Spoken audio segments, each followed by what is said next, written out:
This is Comic Geek Speak episode 1860, Previews.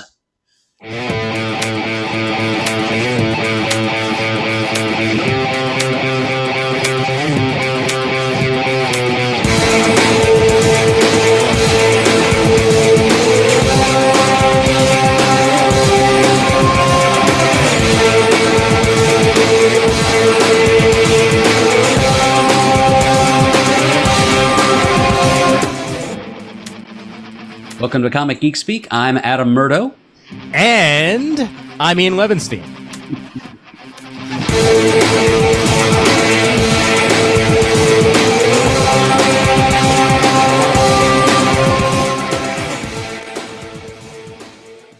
And you took that conjunction and you made it your own. Yes, had to stretch that out as much as possible, especially when it's a two-man crew. Welcome one and all to the show. As just in time for me to come back from Florida, Chris leaves for Florida, so that's where Mr. Eberly is at the moment. And CGS revolving door.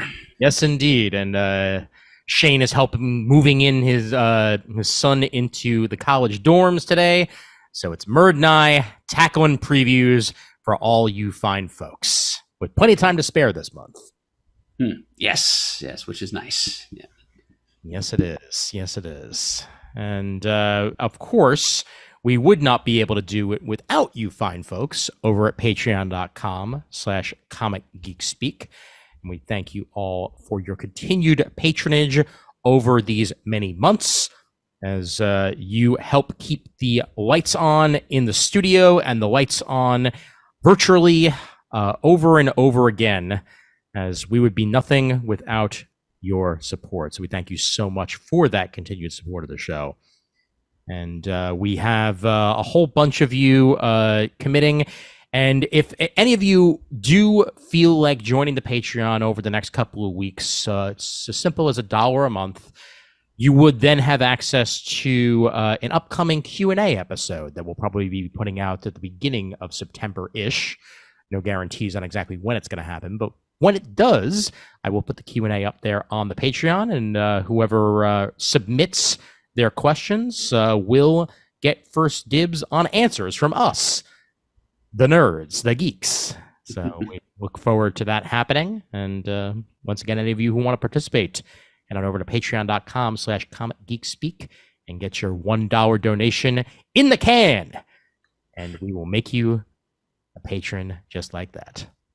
Thank you for your continued support of the show. We really do appreciate it. Hear, hear, and amen. Excellent. For that matter, if you cannot monetarily donate, just send an iTunes review or something like that, or just let a friend know about us. That's as good as any other way of supporting the show, and we appreciate any form that you happen to give us. Indubitably. There's no better form of publicity than word of mouth. Most definitely the case.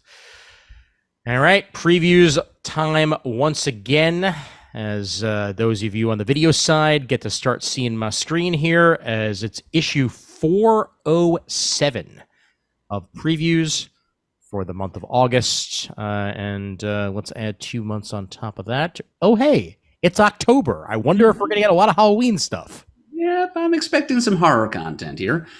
And I know those expectations are justified because we've both already read the damn catalog, and we've seen it. There's plenty of Halloween stuff in this book. Oh, you're darn right. You're darn right. Yep. There's going to be a lot to talk about, spooky and scary, and probably some kid stuff thrown in there for good measure as well. It's the right time to do so. But let's start off with a man usually known for his DC work, starting off the Image catalog in style with one of his most regular collaborators over the past couple of years, Jeff Johns and Gary Frank, with assistance by Brad Anderson on Junkyard Joe for Image Comics. That is indeed a gem of the month right there. Yep, those of you who have read and enjoyed Johns and Frank's work on Geiger, this is part of the same little fictional universe that Johns and Frank have been putting together over at Image. So this is in the same continuum as Geiger, and it seems to be Johns' riff on the idea of a mechanical soldier, like a DC's GI Robot, or the British character Steel Commando. Yeah. Yep. And they specifically say Geiger meets Sergeant Rock in this exhilarating new series, but a lot more robotic, to say the least. Yeah, that's a little more silver in his complexion than I ever saw in old Frank Rock. To say the least, yes. From the explosive pages of Geiger comes Junkyard Joe. The world knows him as the comic strip by cartoonist Muddy Davis, but the truth stretches back to the Vietnam War. This is their story of sacrifice and brotherhood. Yep. And this series, and probably some other future projects, I would guess Johns and Frank have in the works, will fill in some some hints at backstory that were dropped in the issues of Geiger. Yep. So this is a whole world that Johns and Frank are working to build here. There's a whole historic legacy of sorts, a legacy of both heroism and mystery, and it is a little bit on the order of the way Kurt Busiek did things in Astro City, I would say. Yeah, definitely. And a alternate cover just for Shane, with that cover D there, with the nice action figure motif going on. Oh yeah, that's a full size, old fashioned Mego scale GI Joe. Definitely, and definitely not for the kids, as you can tell by the preview art on page 34. This is going to be warfare in all of its guts, glory, and pain. Yep, unflinching portrayals of violence here, folks. So, yep. By the way, parental guidance suggested. Yes, that initial preview text was on page 32. By the way, so page 32. As we move forward to Joshua Williamson and another gem of the month, Dark Ride, with artwork by Andre Bresson, apologies there, and Adriano Lucas. I'm just going to get every name wrong here. Series premiere, welcome to the scariest place on earth. Happy Halloween. Devilland has been the world's premier horror-themed amusement park for almost 50 years, home to the scariest ride ever created, the Devil's Due. But when lifelong fan Owen Seasons begins his first day on the job, he'll discover the true horrors happening behind the scenes, the truth about the park's reclusive creator, Arthur Dante, and that the job of his dreams might just be a living nightmare. Boy, oh boy. Yeah, I like the cover letter, well, the logo design, the cover lettering's got a definite vintage Disneyland feel to it. Oh, absolutely. Yeah. And then the artwork inside, very peppy, teenagers actually looking like teenagers, and not overly designed either. I feel like you get the idea of the characters, and they look just real enough, while at the same time having that nice cartoon flair to them. Right. This is not gritty horror, and it shouldn't be. Yep, absolutely. And further preview pages there for you on 39 through 41, and you get the initial solicit on page 38. And Han Solo artist David Messina on the very next page there invites you to explore the mysterious world of 3 Keys, described as an explosive, action-packed urban fantasy perfect for fans of Buffy. That's some high praise right there. The inhabitants of another dimension. Oh, they said another dimension. There we go. That's all I need. Flee into our reality to save themselves from the terrible wrath of the great old ones, or to help prepare us for a final devastating invasion. 5-issue miniseries here, 3 Keys will give you the answer on page 42, and cover C, an action figure variant, continuing that trend.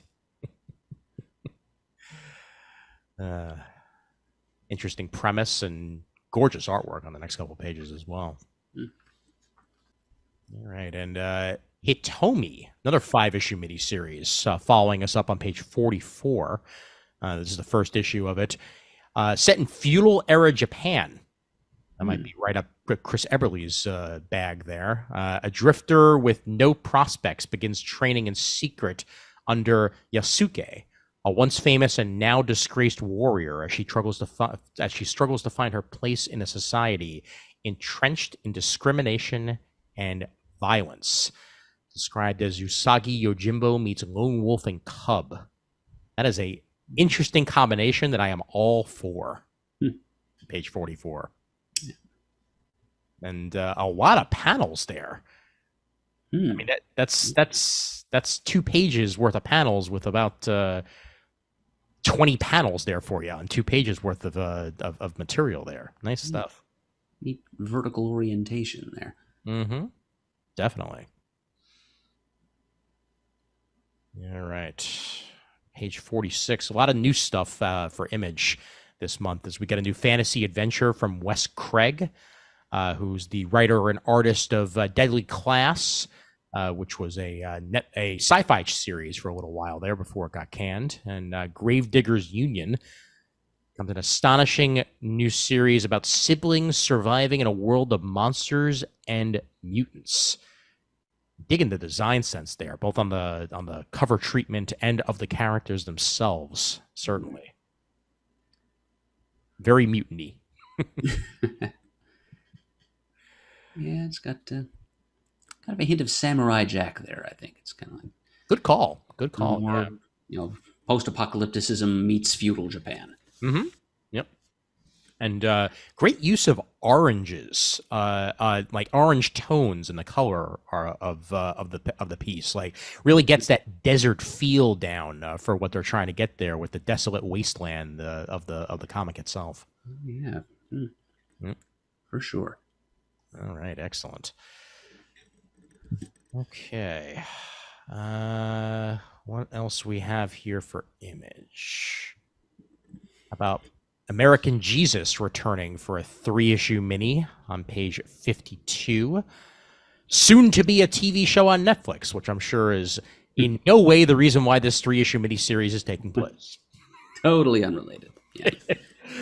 But Mark Miller, along with Peter Gross and Tom Coker, give us this 3-issue return to American Jesus. This is the 3rd and final volume of their Antichrist trilogy, as they put it. Yeah. It figures anything having to do with Jesus would come in trinities. So, Good point. 3.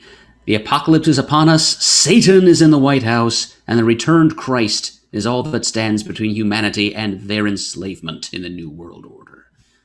Man. Well, it's certainly a good pitch there, and most importantly, page 52. Yes. Not to be overlooked. Indeed. Yep. Brought to you by Mark Miller, who I believe actually has been a minister. Really? I didn't know that about in him. his life.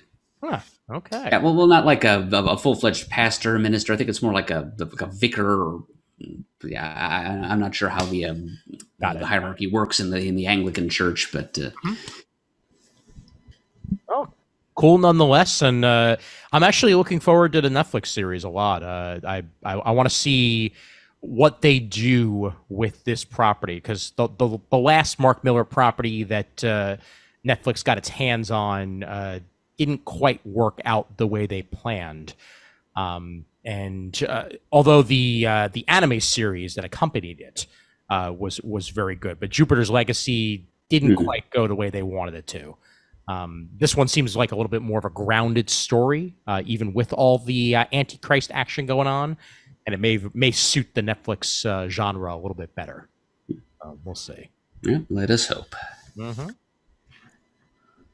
Meanwhile, a one-shot out of Hack Slash, Happy Halloween, on page 53.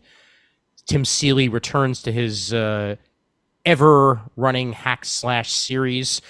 Usually puts out one-shots from time to time to keep the IP up and running. And happy to see more of it here with this Hot Shorts one-shot. Love the name Hot Shorts, too. Yes. Only slightly suggestive. Oh, yeah, of course. Battle Bloodstains in a Slice of Life, written and drawn by Seeley. And then a new kind of monster slayer stalks the back roads of America and highwaymen to heaven. And I will destroy you all is the last of the mini stories here in this one shot, and a whole bunch of pinups.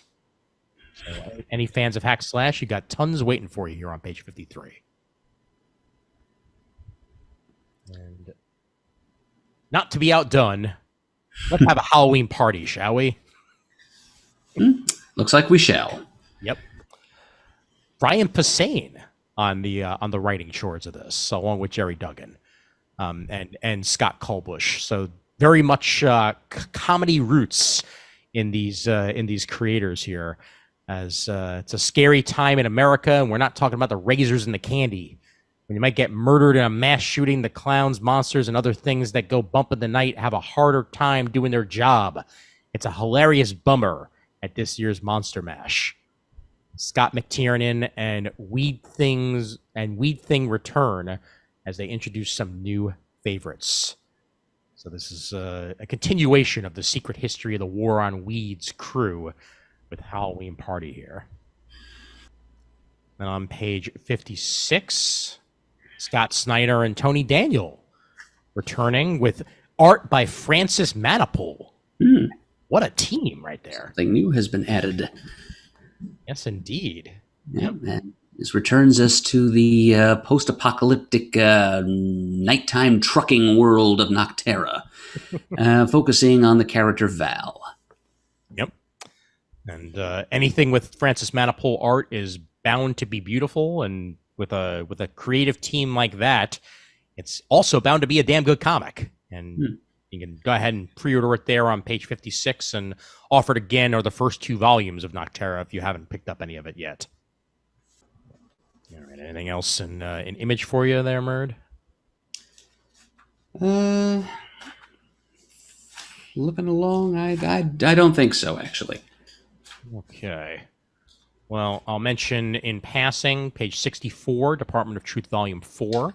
For any of you who've been following along with that series, is Eisner Award-winning James Tynion IV continues with the 4th volume of that, issues 18 through 22, on page 64, and Rob Gilroy's Farmhand on that very same page, issues 16 through 20 there, of its volume 4, The Seed.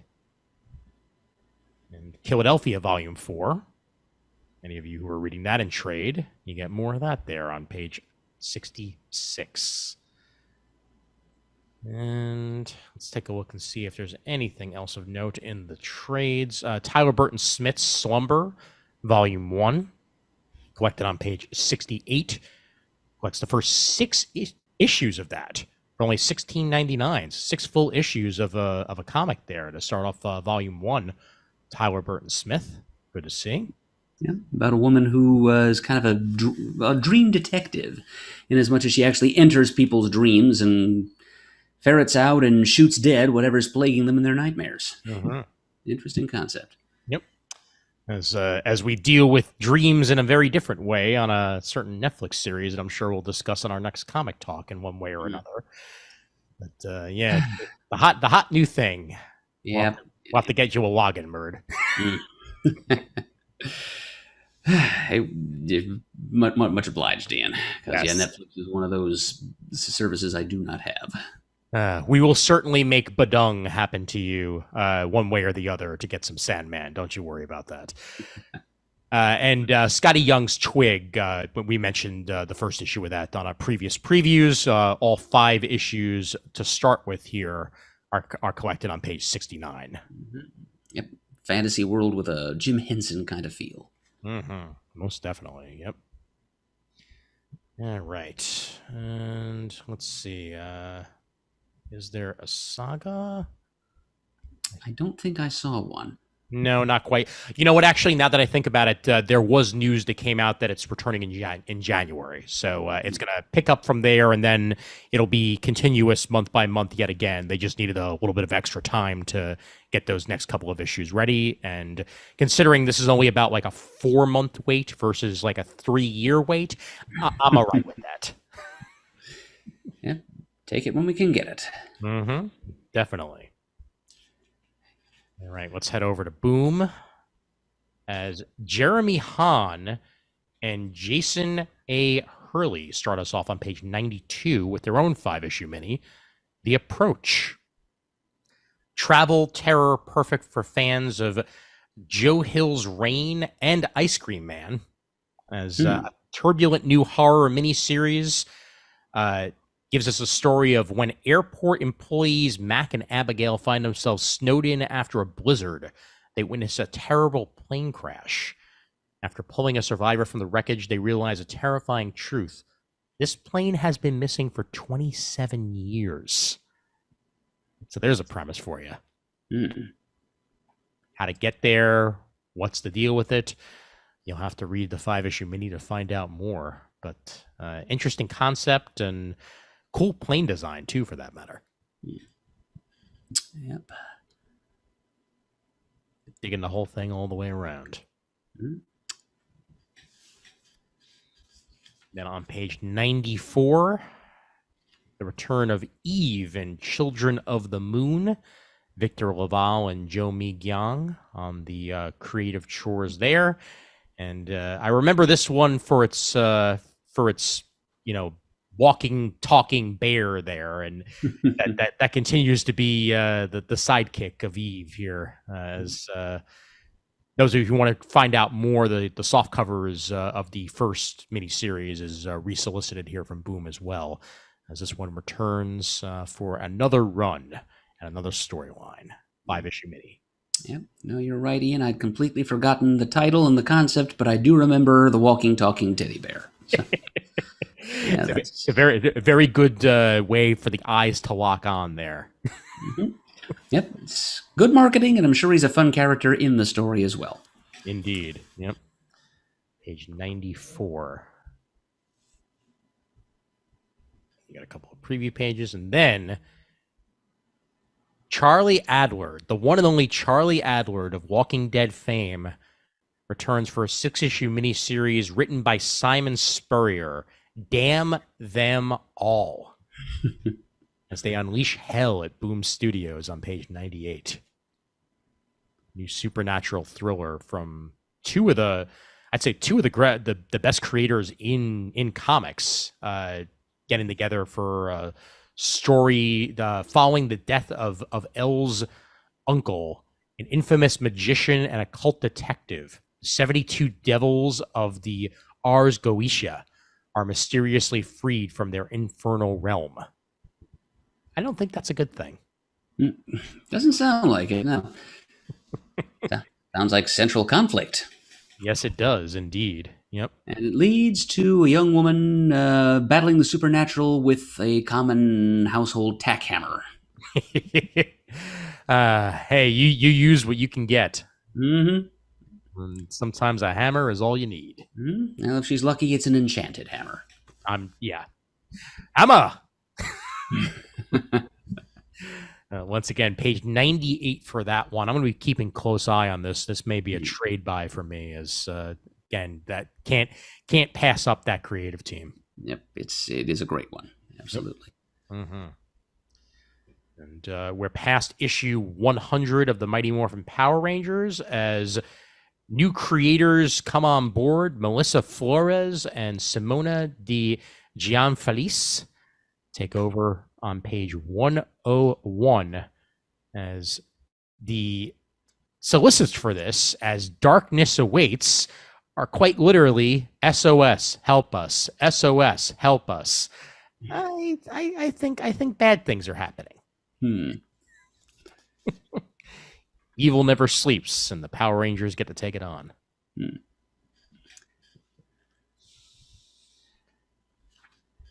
All right. Stephanie Phillips, Volume 1 of Grimm on page 111. Collects the first 5 issues of that, illustrated by Flaviano. Great creative team there. As Jessica, the story of Jessica Haro gives us, and it's on sale the same day as Grimm number 6. So if you want to catch up on the first volume and read the first 5, issue 6 is there for you too. And then James Tinian and Tate Bromble give us House of Slaughter Pack number 1, which is knowing love from that something's killing the children. This is a nice spin-off of that. And once again, just in time for All Hallows Eve on 112.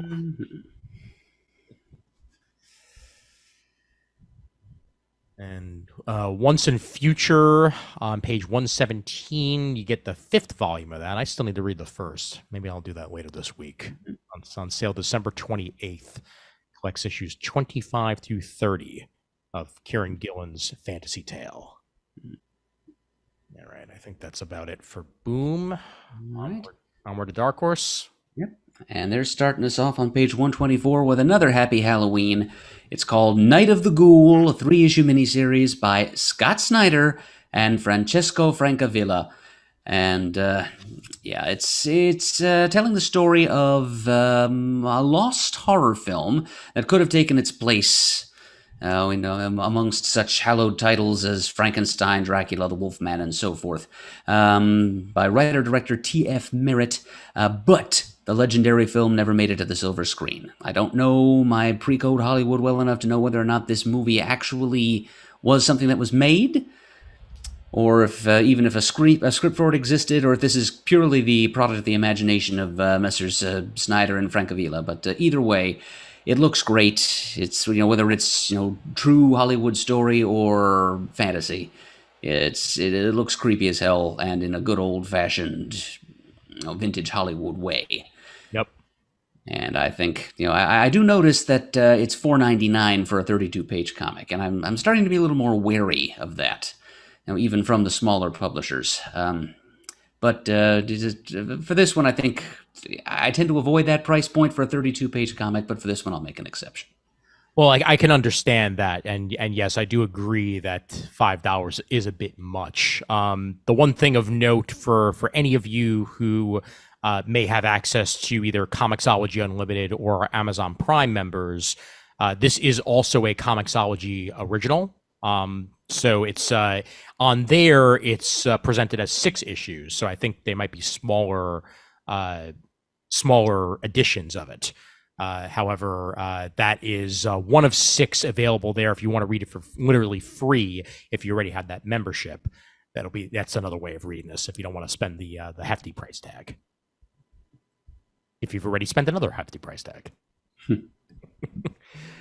Nevertheless, page 124, if you want that physical copy, and with a team like that, it is very well worth it, as agreed. Look at that artwork on the next couple pages. Oof. Boy, oh boy. Haunting. Just hope they got Francesco to work ahead on this one, because he's got a history of not meeting deadlines. Agreed entirely. I'm assuming that if it's a... if it's a Comixology original, and in fact, you know what? Even looking at it here, it was published as a Comixology original back on October 19th, 2021. Oh, okay. So the story is finished, and it's already been published in another format. Yes, I believe that is the case. Yeah, because taking a look here, I do see all 6 books available digitally. So then we do not have to worry about that, which is a good thing. Yep. Yeah, last issue 6 was published back on April 19th. So it's all done. Jolly good. Excellent.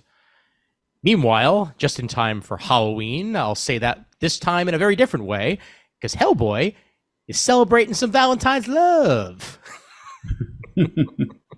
Page 127, Hellboy in Love, 5-issue mini, Mignola and Chris Golden teaming up with Matt Smith on the artwork. This sounds delightful. Since it's a 5-issue miniseries, that means the final issue should be coming out right around Valentine's Day. Well, there you go. Dig that. Yep. Funny too that it's a 5-issue mini, and it says part 1 of 2 Goblin Night on it on the dress for the miniseries itself. So perhaps there's going to be multiple stories in here. Could easily be. Yep. There'll be a 2-part backup story in issues number 1 and 2, and then something completely different for issues 3, 4, and 5. Well, Mignola does tend to stuff his Hellboy this stuff with as much as possible. Mm-hmm. So more the merrier, I say. Absolutely. Mm-hmm. That's on page 127 there. And then page 128, Leonide the Vampire, spelled Vampyr, Miracle at the Crow's Head. Also written by Mike Mignola, with Rachel Arano on the artwork and cover. This is some very unique artwork, almost Burton-esque, I'd say. Yeah. That style. Good call. Yep. A small coastal village is home to normal people living quiet and simple lives until a shipwreck brings a small coffin and its smaller occupant into their midst. What begins as a miracle soon takes a turn towards the horrible in this ghostly tale from Mignola. That sounds fun. And over on page 131, the trade dress alone gets me with this one. Dead Mall. Adam Cesari, who is a critically acclaimed horror author and is a leading voice in the emerging genre of contemporary YA horror, brings us this 4-issue miniseries, Dead Mall. Artwork by David Stahl. David Stahl. 5 teenagers that sneak into a condemned, long-dead mall. They're early to take a last look around before it's demolished. But while the Penn Mills Galleria, I love the name. That sounds very true to life. I mean, I know of 2 or 3 actual dead or dying malls in Pennsylvania that have names just like that. While it's been closed for years, the mall is far from abandoned. The teens must contend with the sprawling, transformative cosmic horror of Penn Mills, or be trapped forever within the Dead Mall. Nicely done. Nicely done. Yes, that's good copy. I mean, it is. Yep, definitely, and very interesting premise, and it's got me sold. I'll have to check it out, especially since I just watched a video like right before we started recording here on the American Dream Mall in New Jersey, like that giant hulk of a mall that they like half built, and it's still half empty to this day, which has Toys R Us's flagship in it, actually. Really? Yep. A two-story Toys R Us, with the newest version of Toys R Us, as they hope to someday expand it in it. But also a Nickelodeon theme park, like an indoor like slalom, like that's snow all year round, a water park, like all these other crazy things, and nobody's going to it. So I guess their idea was to try to compete with the Mall of America in Minnesota, and Yep. didn't quite bring it all the way to fruition. Yeah, they had some major renovation issues actually getting it built in the first place, and I think the original builder went bankrupt halfway through, so it just sat there vacant for a few years.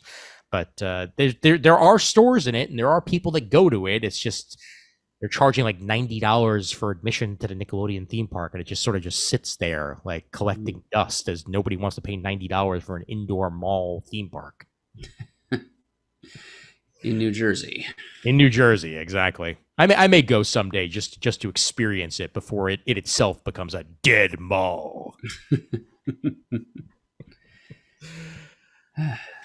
Yes, that is indeed a horror tale for our time, though. So yes, it is. Dead retail. All right, page 132, Star Wars The High Republic, one shot by Claudia Gray. A new era of Star Wars comics begins at Dark Horse, the former home and once again home of Star Wars comics. And I am very happy for them. Yes, same here, definitely. When a pair of Jedi arrive on the mysterious world of Anchord, seeking ancient artifacts of the Force, they quickly find more than they were bargaining for.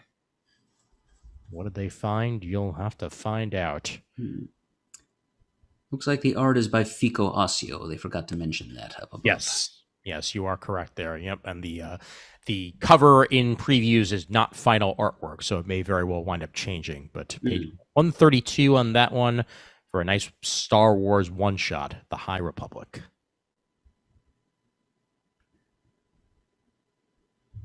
issue 2 of Kevin Smith's Masquerade, unsolicited. We mentioned it last month, so I'll mention it in passing here.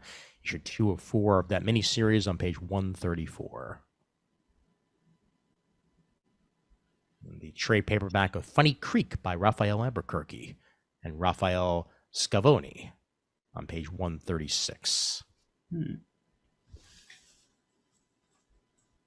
How about the page 137, Criminal Macabre, Count Crowley Halloween crossover by Steve Niles.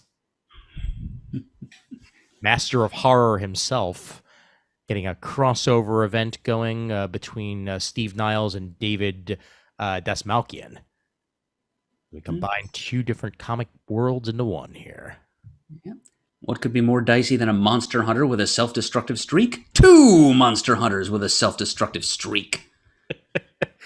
Plop them both into the weirdly wonderful world of fan conventions as they seek to capture a rampaging creature from deep beneath the earth, and the good times will really get rolling. Well, I believe it. Watch out, and watch out for those autograph hunters. Page 137 there. Yeah, they may be hunting some internal organs to go with those autographs. Yes, indeed. Watch out, baby. And Jenny Zero, Volume 2 by the one and only Dave Dwanch, solicited on page 142. The sequel to his initial Jenny Zero miniseries, solicited here, along with Brockton McKinney on the co-writing chores, and Magenta King on the artwork. It's the story of a hard-drinking, dysfunctional kaiju fighter who is also part kaiju herself. Yep. Love what I read of the first volume, and looking forward to reading what happens here in Volume 2. Yep. It's funny stuff. Yes, it is. All right, I think that's about it. Outside of the fact that if you haven't read Powers, they are recollecting it here for you. On page 142, Volume 2 of Powers collects Powers 12 through 24, as well as the annual number 1, as Bendis and Avon Oeming's longtime classic has a new home over at Dark Horse, as you can relive it or live it for the first time in a lot easier fashion on page 143. All right, I think that's about it for Dark Horse. Anything else for you, Murd? I don't think so. Okay, in that case, let's head over to DC. We're definitely going to have some stuff here that Mr. Eberly, I'm sure, would be ing if he was around. As Zdarsky's Batman number 128 starts us off on page 1 with art and cover by Jorge Jimenez, as the Failsafe saga continues. As Failsafe has taken Batman's allies and now his city. As Batman retreats to the last place on Earth he can hide, nothing can truly hide from Failsafe. Let's see how this goes. Ominous. But then, on page 2, Paul Dano himself writing a Black Label Riddler Year 1. Art by Stefan Subic. Yeah, and it's pretty clearly taken its cues from the recent The Batman movie by Matt Reeves. Oh, definitely. Yeah. So if you want to know some more about that version of the Riddler, here's 6 32-page issues worth of it here. Frankly, I think it's pretty cool that Paul Dano himself gets to tell us a little bit more about a version of Riddler, whether it be his or whether it just be inspired by his. Curious to see how that's going to turn out for everybody involved. Was Paul Dano the actor who played the Riddler? He was indeed, yep. All right. Yep. And we don't know if he'll be back for any further ones, but at least he gets to write some comics and some damn good artwork along with it. Yep, it's cool that he gets the experience. I'm sure he got deep inside the character's head to be in the movie, so he can show us some of the stuff that he found down there. Definitely. Then on Oh, page and then on page 4, we continue on with the series of Batman One Bad Day one-shots, focusing on some of Batman's best-known rogues.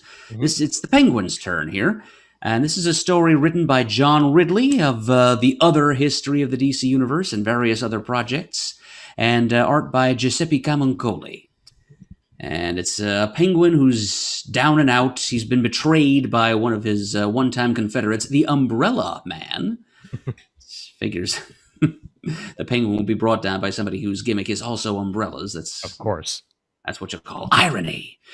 And so the Penguin is down at rock bottom. He's got a gun with one bullet in it, and nothing but that and his own tenacity and resolve. He's going to try to scrabble his way back up to the top of the Gotham crime heap, and he might get some help from the Batman in so doing. You know, talking about cover dress, on page 4 here, actually seeing what the cover and what the actual cover dress is for this Batman One Bad Day. Good job, DC, because you're making it stand out, and you're making it very clear who this is about, as it's a very iconic Penguin pose there on the cover, and I love the fonts they chose for the actual cover itself. Yeah, it's kind of a classic early 90s. Definitely. Yeah, yep. And I'm digging all those variants too. I don't see a bad one in the bunch. Yeah, absolutely. Yep. And the artwork in progress, we get to see the nice black and whites on page 5. And man, oh man, is that beautiful. Can't wait to see it finished. Then on page 6, we got a Joker comic, The Man Who Stopped Laughing. By Matthew Rosenberg, and art by Carmine Di Giandomenico, as the world once again holds its breath as the Joker strikes again. But how far is he willing to go this time? Matthew Rosenberg, not a stranger to comics. Task Force Z, his most recent thing, I believe. And Carmine worked on Batman before. This one also going to have a backup to it. And in the backup, Joker's got a hot date, but he's going to need a mirror to make sure he looks nice. Maybe Mirror Master can help. That is a supervillain team-up I would like to see. Yeah. Actually, that sounds more interesting than the lead story to me. Well, we'll see how that turns out. There's some nice bloody artwork on the next couple of pages, and yeah, it looks like it could be pretty cool. I don't really know enough about Punchline to necessarily be interested in Punchline, the Gotham game. I do enjoy the creators that are writing this. I mean, both Teeny Howard and Blake Howard. But art and cover by Gleb Melkinov. Punchline was introduced a couple of Batman versions ago, I think in Detective specifically. But doesn't really have my interest here just because I don't know enough about the character. Same here. Yeah. But what does have my interest, Harley Quinn, the animated series, Legion of Bats, by T. Franklin, art by Shea Beagle, as we get a side story in the HBO Max series, which just started at season 3 and may very well wind up already being renewed for season 4 from the information I've seen behind it. Yeah, we get a nice animated series story here on page 10. Huge fan of the animated series and what it's done. Yep, still haven't watched past season 1. Well, I'd say season 2 is has a lot going for it, and in a very different direction than what season 1 had. A lot more reminiscent of like No Man's Land, I'd say, with the different, like, basically, to say the least, Gotham City has seen its better days in season 2, and we get to see a whole bunch of like different like sects of Gotham that are being run by specific villains as Harley tries to pull the pieces together with her ragtag group. Now that does sound like fun. Yep. And Batgirl shows up, so that also helps. Yep. Gotham villain theme environments, I'm usually down for that. Mm-hmm. Yep. Speaking of Gotham theme environments, on page 12, we've got a video game tie-in comic, Batman Gotham Knights Gilded City, 6-issue miniseries by Evan Narcisse and Abel. And it takes us into the unchronicled history of Gotham City in the mid-19th century. It introduces us to a hitherto unknown Gotham vigilante of that time period called the Runaway. Interesting. It does sound interesting. It's kind of makes me wish that this were, closer to being canon as opposed to being, a video game tie-in. But then again, if we're looking for Gotham history that's more likely to be canon, we probably don't have to turn too many more pages until we get to... Yep. Ooh, here we go. Yes, that would definitely rate an I think. As soon as we mention that this comic we're talking about on page 14, Gotham City Year 1, is written by Tom King. Yep. With art by Phil Hester and Eric Gapster. Oh, what a team. What a team. It's a good one, yeah. It's a 6-issue miniseries. This first issue is 40 pages for $4.99, and it's taken us back to Gotham of the 1930s when it was a better, brighter place. And this miniseries is going to start to tell the story of how Gotham City went from a hopeful, futuristic metropolis of the early 20th century to the cesspool of crime and blight and whatnot that is the home of the Batman in the latter part of the 20th and early 21st centuries. Well, this is the type of grounded Gotham story that I really enjoy. Obviously, was a huge fan of Gotham Central back in the day, and this seems like it would be like the predecessor to that in a lot of ways that I am all for. Something without the bat, with enough bat to it to make us understand how we got to Bat. Yeah, and if you're looking for a protagonist to cling to in the absence of the Bat, you've got Slam Bradley here, classic DC PI character going all the way back to Detective Comics #1. Yep, and Drew Baker made great use of Slam Bradley during Catwoman days as well. Yep. Page 14, Gotham City Year 1. And boy, Phil Hester is on his game looking at that preview artwork. And then on page 16, we return to Batman Incorporated. Ed Brisson and John Timms give us a brand new Batman Inc. title. This time, the Batmen of many nations are being led by the relative newcomer character Ghostmaker. Yep. So I guess Ghostmaker is technically on the side of the Angels for now until he's not again. But yeah, I'm a huge fan of Batman Inc. I think what Morrison put together, years ago was great, and these characters very rarely get to see their time of day outside of Batman Incorporated titles, and I hope we see as much of this as possible to come. Batman all around the world. Right. It's a good reminder that there are cool vigilantes on all kinds of nations' soil, not just the United States. Yep. And then speaking of Gotham Central, on page 18, GCPD The Blue Wall by John Ridley, art by Stefano Raphael. Still relatively early in her tenure as commissioner, Renee Montoya sets out to rebuild her department and restore public faith in the historically troubled PD during some of the worst conditions it's ever seen. Commissioner Montoya. Okay. Yeah, I didn't know that had happened, but here it is. Yep. I'm game for that. John Ridley's certainly put out some good comics so far from what he's been doing at DC.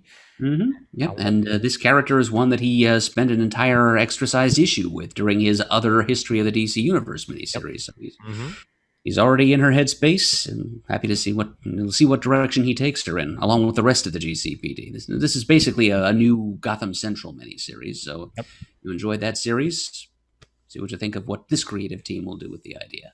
6 issues to work with here, and on sale on October 18th on page 18. And now we get the full title now that San Diego Comic-Con has happened, on page 20, first off, just look at that cover.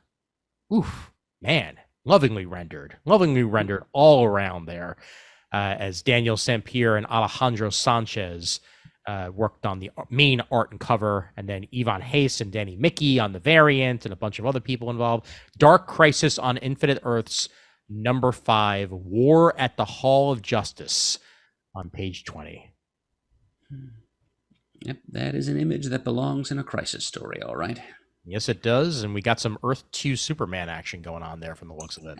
I think that's actually the Superman from that Dark Crisis World Without a Justice League Superman one-shot. Yeah, that's a good point. It looks a lot like Earth 2 Superman, but yeah. Check out all the other guys on there. They're all, the World Without a Justice League Dream World variants of themselves. Good point. Yep.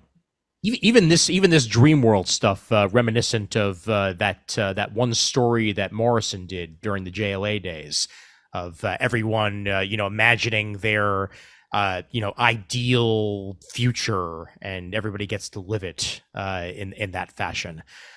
These ones are sort of ideal with a little bit more thrown in there, but it's basically a way to distract the Justice League as all this other crazy stuff goes down. Trapped in custom Elseworlds of their imagination's own making. It's kind of like the Black Mercy times 8.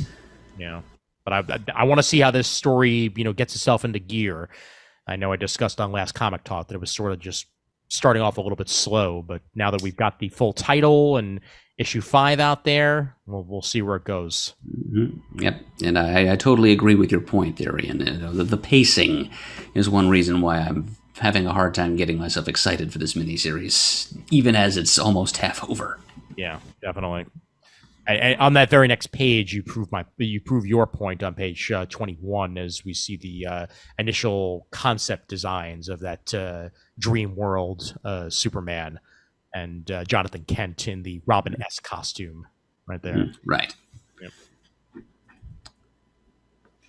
Once again, I enjoyed that series and then didn't enjoy the backup, but that's just me. Yeah.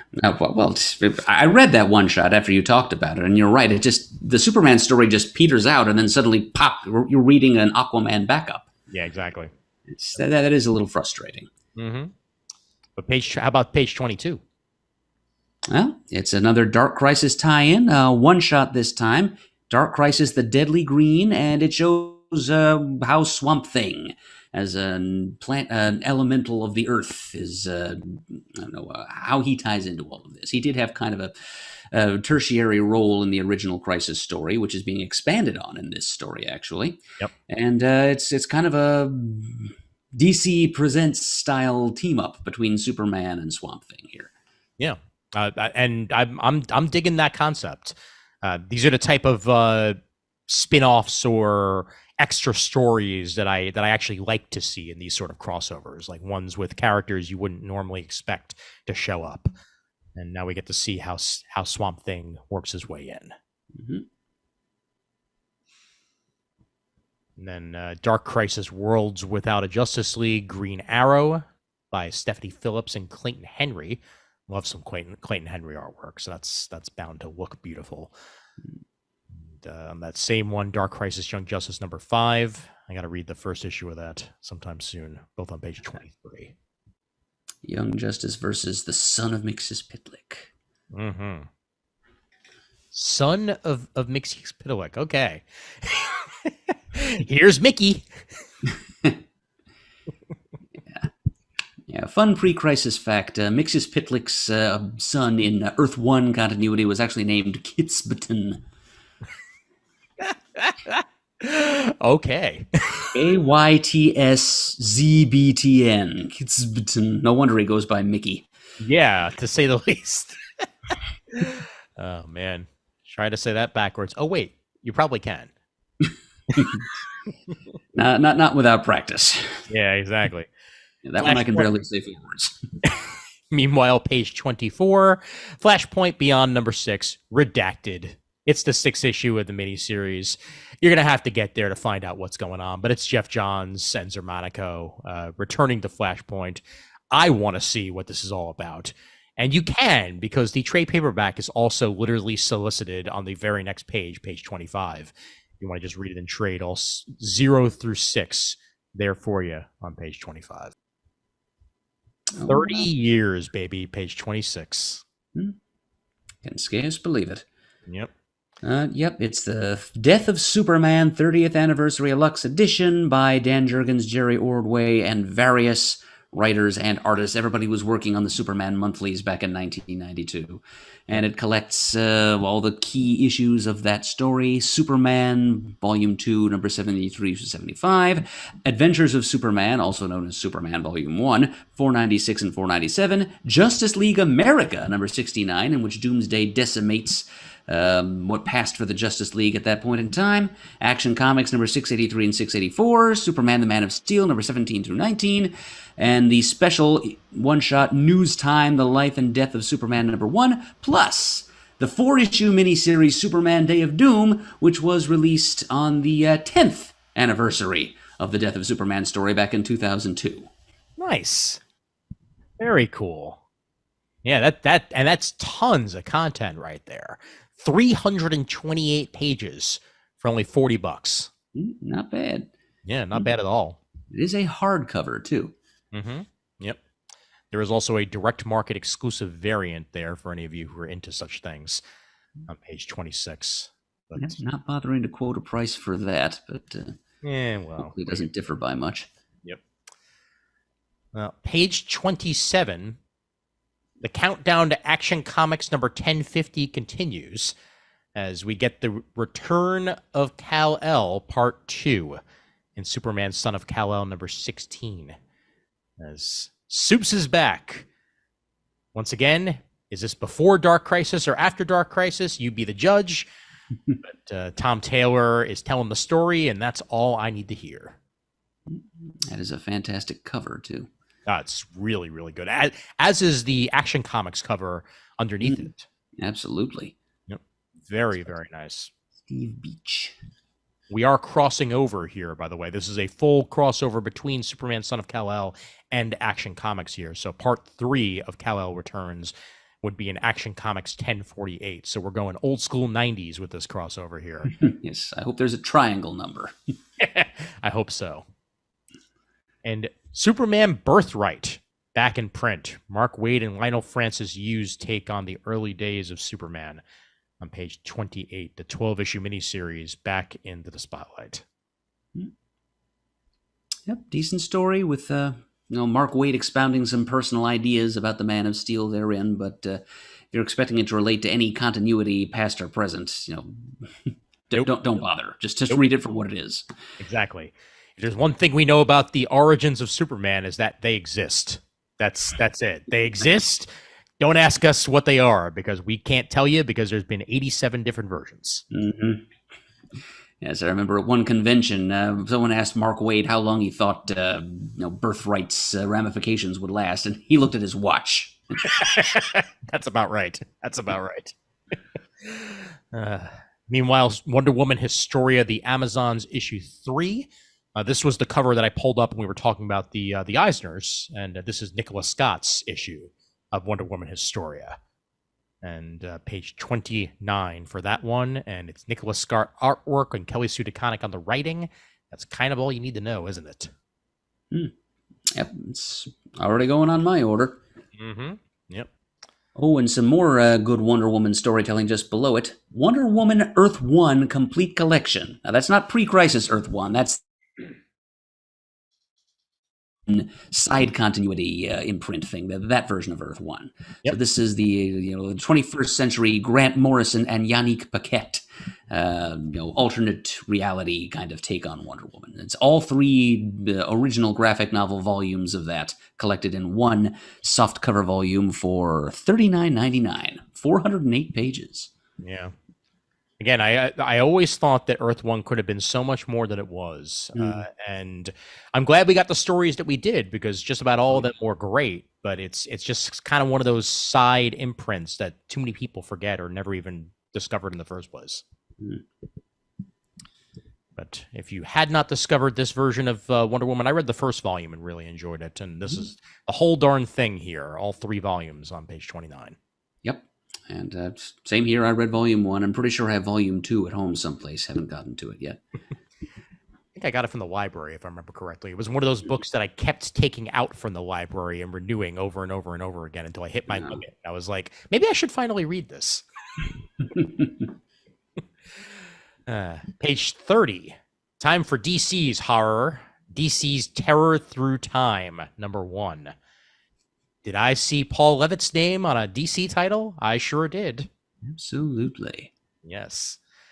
And Carla Pacheco involved here, along with Jeremy Hahn, Tim Seeley, Zach Thompson, and more. Art by Peter Nguyen, Juan Doe, Kelly Jones, Andy McDonald. Solid creators abound here as we get some stories from JSA in the 1940s. We get a Swamp Thing story in there, Gotham City Sirens in the 90s. We're going era by era here. Looks pretty cool. Yep, horror and time travel. I'm in. What a combination. Yeah. Yes, indeed. Yep. And I'm happy to see Kelly Jones's name there, though, because his artwork belongs in any and all Halloween specials DC wants to publish. Definitely. And I dig that VHS variant cover there on the side. Yeah, I hadn't even noticed, but yeah, that's great. That's super cool. Very Stranger Things. Yes. And it's Deadman, and I love some Deadman. Static Shadows of Dakota, number 1 on page 32. Nicholas Draper Ivey and Vita Ayala with art and cover by Nicholas Draper Ivey, as we get a return to Static's life in and where he is right now on page 32. Always happy to see more Static Shock. Oh, now you know I'm happy about this. Yes. Bottom of page 34, the Batman and Scooby-Doo mysteries are back with a new volume, a new number 1. It's by the classic creative team of Shali Fish and Dario Brizuela. It's the team-up series you demanded is back, and then they're right, because this is a series that I demanded to return. A strange mystery pulls Batman, Robin, the Batmen of all nations, a.k.a. Batman Incorporated, Scooby and the gang into a jet-setting race to some of the most haunted place on Earth. Even scarier, the trail leads back to some characters I didn't think we'd see in a Scooby-Doo crossover, Ra's al Ghul and his League of Assassins. Oh, this is going to be great. And it's the type of artwork too that I love for these type of things. You know, obviously from a creative team that's done it tons of times. But I can literally hear Diedrich Bader as Batman from Batman Brave and the Bold in my head, looking at that cover. I'm leaning more towards Olan Soleil myself. All right. Okay. All right. Old time Hanna-Barbera stuff, and his and Robin's appearances in the Scooby-Doo movies. Definitely. Yep. I saw they recorded the score for that Scoob Christmas special. That will never see the light of day. Yeah, because they had already rented out the space and bought the time for the musicians. They're like, you know what? Damn it, we're gonna perform a score, and that's exactly what they did. Well, then I hope somebody hears it one day. I hope somebody sees and hears it someday. Definitely. Yep. All right, page 35. We're at the four corner solicits portion here, and Batgirls number 11. As the Batgirls get help from none other than Gotham Academy's very own Maps Mizuguchi. So we get some Gotham Academy crossover action here with the Batgirls on this page 35. I just started reading Batgirls, and it's a lot of fun. And World's Finest number 8, Mark Waid and Dan Mora give us Reckless Youth, and the continuation of that as we learn more about Superman's forgotten sidekick. The Boy Thunder. Yeah. Yeah, That's a good name. I'm really curious as to what corner of old DC continuity Wade pulled that character from. He kind of looks like he's wearing Supernova's costume, but the sunburst on the chest also kind of suggests Captain Thunder. Ooh. From that crossover between Superman and kind of a prototype Captain Marvel character called Captain Thunder. Good point. Good point. So we shall see. Remember discussing that in depth with you on our Spotlight episode. Yep, Shazam in the Bronze Age. Mm-hmm. Moving down to Black Adam number 5. These continue to have some of the best covers in comics, and Chris Priest and Rafa Sandoval continuing their Black Adam story here, as there is no redemption for Black Adam. We'll be the judge of that. Page 37. Oh, wow. Looks like issue 5 features a new version of Sargon the Sorcerer. Their classic Golden Age DC magic wielder. Nice. Oh, yeah, that's a bonus. Yep. And continuing with the Black Adam Justice Society files to tie into the upcoming movie, we've got, Dr. Fate. Yep. Written by Kevin Scott and Brian Q. Miller, with art by Jesus Marino and Marco Santucci. And there is, of course, a photo variant cover. Of course. How could there not be? All right, scrolling down. We've got Fables 156, as once again we continue the continuation of Fables with the original creators, as well it should, on page 39. And the 70th anniversary issue of Mad Magazine on page 40. Wow. 70 years of Mad. Damn. Deluxe 5-color cover art and special photo for the folks in and of itself, and a special shout out from Weird Al Yankovic in this issue. Excellent. Yep. And once again, let's focus on that cover for Nightwing, as they just are always beautiful. Page 97 is no exception. I'm going to do the Chris this time. There you go.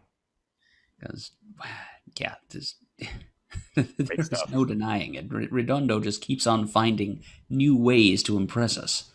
Yes, every single month. And yes, it's issue 97, not page 97. It's page 41. Silly me. And then Chris is always a fan of the facsimile editions. We get a facsimile edition of Superman number 1 this month on page 42.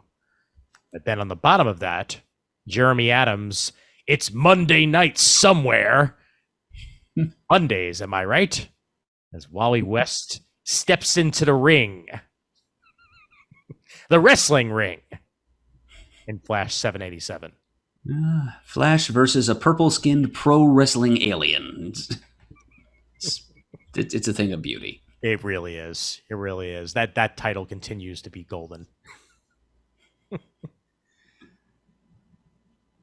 All right, and Human Target number 8 on page 43. As that series continues, we've got 4 more issues to go of this run of Human Target. This time we see a pulp approach taken to Rocket Red, of all characters. Nice. All right, onward to the trades. Arkham City, The Order of the World.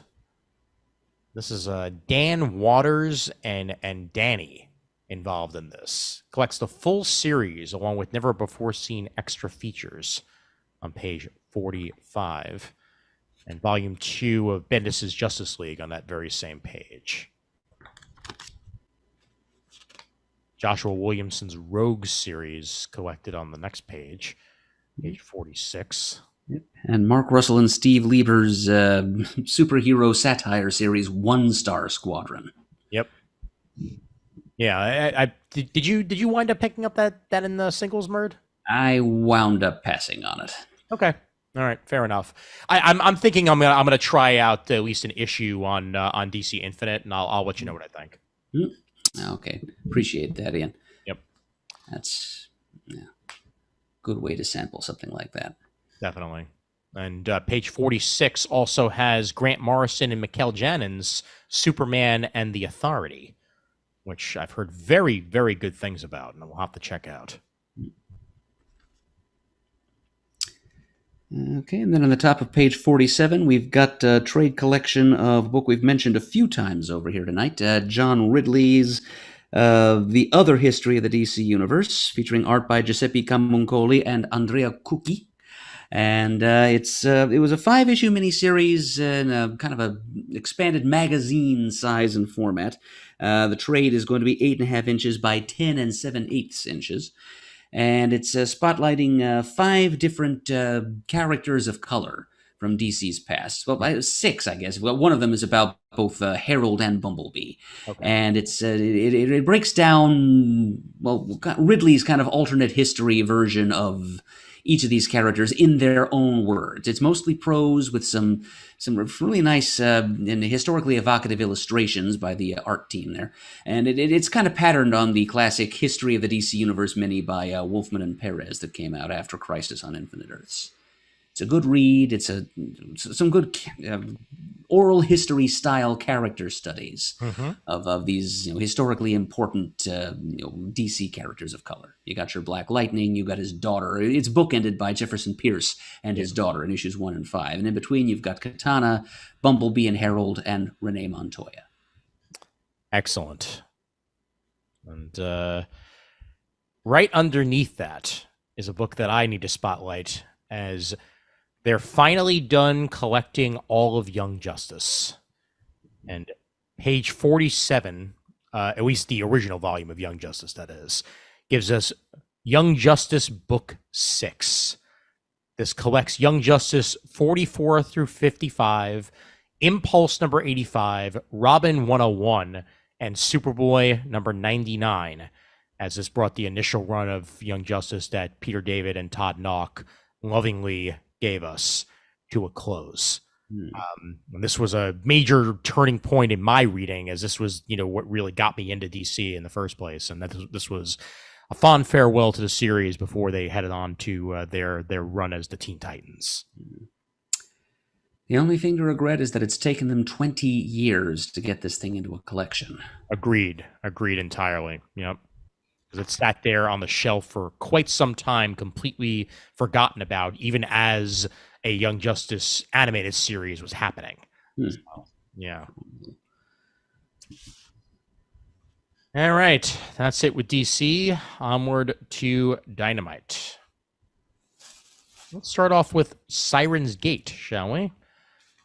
Shannon Mayer makes his writing and interior art debut. Guy who's mostly been known for covers up until now.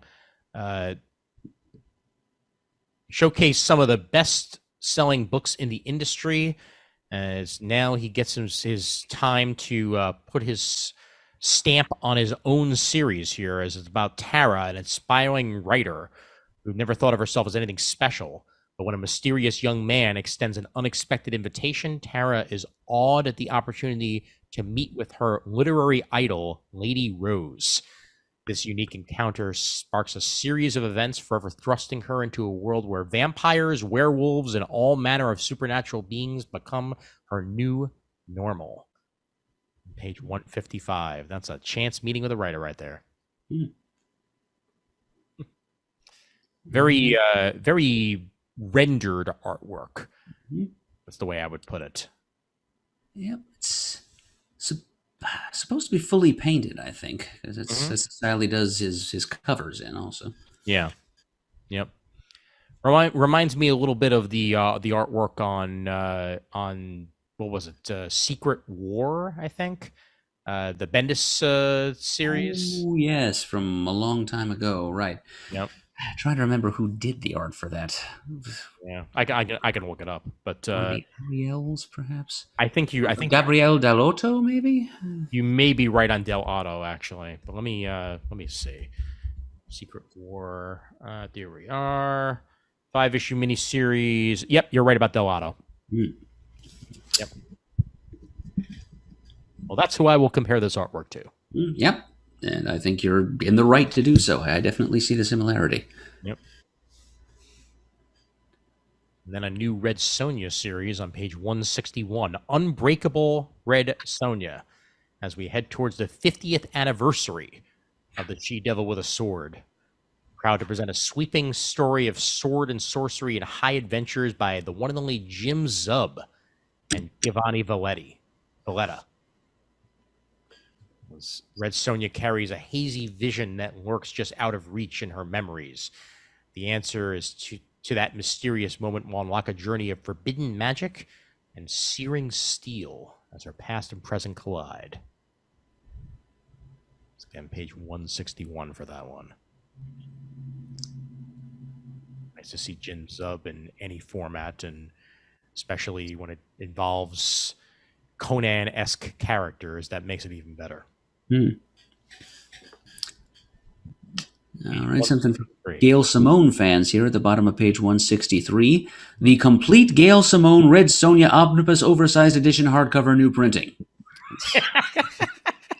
A mouthful, to say the least. It is. It's also a shelf full because it's 528 pages of Red Sonja stories as written by Gail Simone with art by Walter Giovanni and Manga. And it's Gail Simone. I mean, she's one of the sharpest writers in comics. But it's 528 pages, so it's a chonker, to say the least. Yep, the equivalent of 19 issues, so it says here. 0 through 18 of the second Dynamite volume of Red Sonja. Wow. Plus a complete cover gallery. And the cover itself kind of looking like a paperback novel. Yeah, it totally does. Yep. Oh, very cool indeed. And then Sweetie Candy Vigilante. That's a combination of words right there. Page 165. Honey Dip Dark Humor Infused Horror Fantasy. That's what we have on offer here. 40 pages for only $4. Not bad. No. Yep, given current market rates, that's not bad. Page 165. Kind of looks a little bit like a Harley Quinn-esque character from the artwork. Yep. Well, we'll see how that turns out for everybody. And I'm just going to skip Garbage Pail Kids Origins because we've been there, done that on saying not really my bag, but certainly not mine either, Ian. So yeah, appreciate it. All right, I think that is about it on the Dynamite front. Unless you want to discuss Santa's Secret Society. Not especially. All right, then over to Marvel. Sure. Excellent. Once again, having to remind myself what comes after Dynamite, because sometimes I just have to remind myself. Here we are. Okay, let's leave myself off there. And we'll get to Ablaze after we get to Marvel. And what a thing for us this month when we get to it. There's some good stuff in the catalog, but we start off with Miracle Man number 0. Kimota. Yes. Yeah, I'm not entirely sure what the content of this one shot is going to be, whether it's new story content or if it's just set up for the long anticipated complete publication of Gaiman and Buckingham's Miracle Man and the Silver Age. But it's certainly meant as a lead in to that. But there's a whole list of creators here: Neil Gaiman, Jason Aaron, Mike Carey, Ty Templeton, and Peach Momoko. Yep. As well, those last two are both writers and artists, plus also some art from Mark Buckingham and Lionel Francis Yu. It's 56 pages. It's a one-shot. It's got an Alan Davis cover. I don't know how much of it is old, how much of it is new, how much of it is relevant, but I'm probably buying it anyway, so... Well, I'm guessing it's mostly new. I'm thinking that this gives an opportunity for creators that have never touched Miracle Man before to give their take on the character in one way or another. But there's only one way to find out, and that's to read a darn thing. So I think At least I know that 2 months later it'll be available for me on Marvel Unlimited to do just that. Because $6 for a 56-page one shot, while it's 56 pages, not bad. $6. Yeah, we're getting steep, Marvel. We're getting steep. So we are. But then the very next page, page 2, we get Miracle Man by Gaiman and Buckingham, the Silver Age, number 1. Years and years in the making. Yep. Been a long time coming, gonna be a long time gone.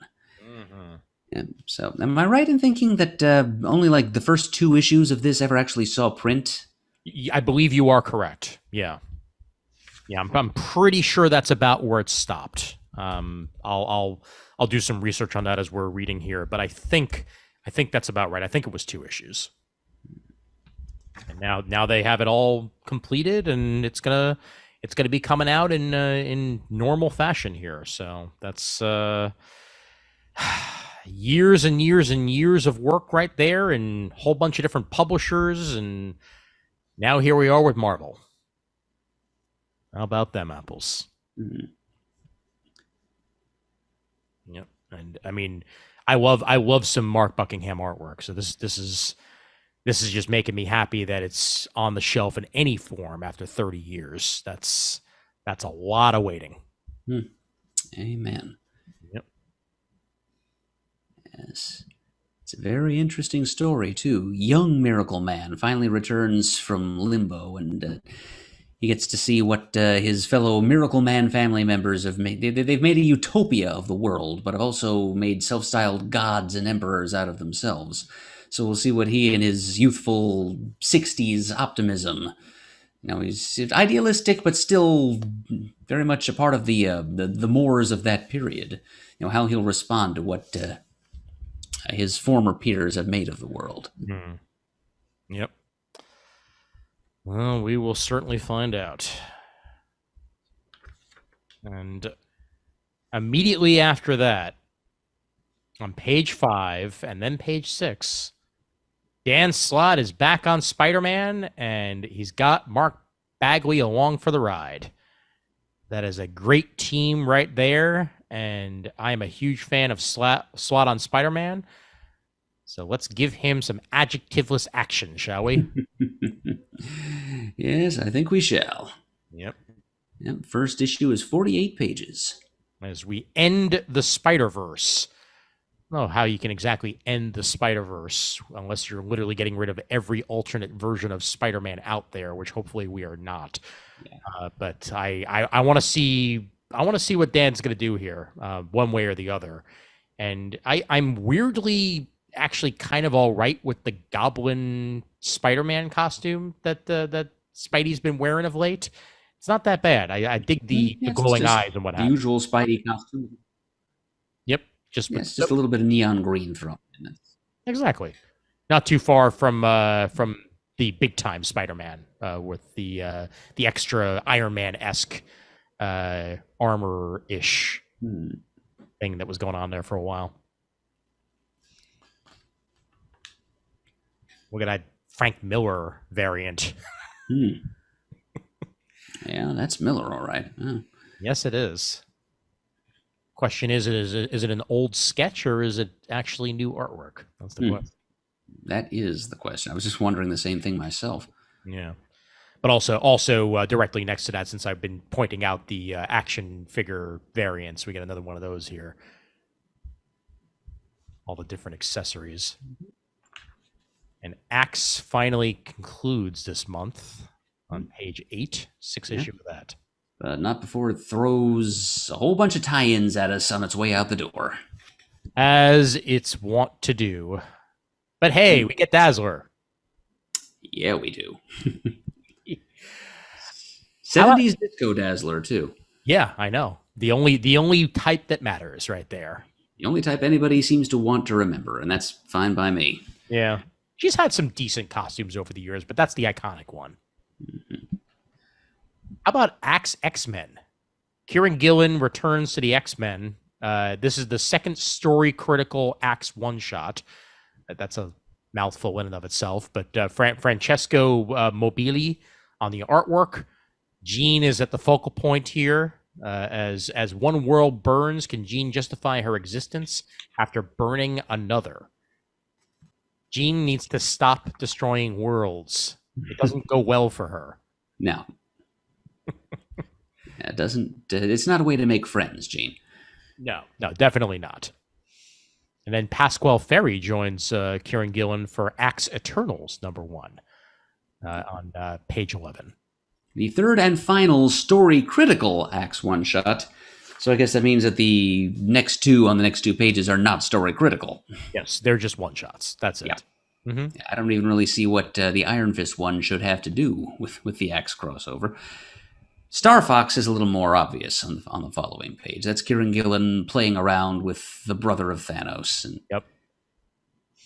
Yeah, and it's been confirmed / unconfirmed / confirmed that Eternals 2 is happening and probably part of Phase 6. So we will be seeing Star Fox in one form or another in cinematic form sooner than later.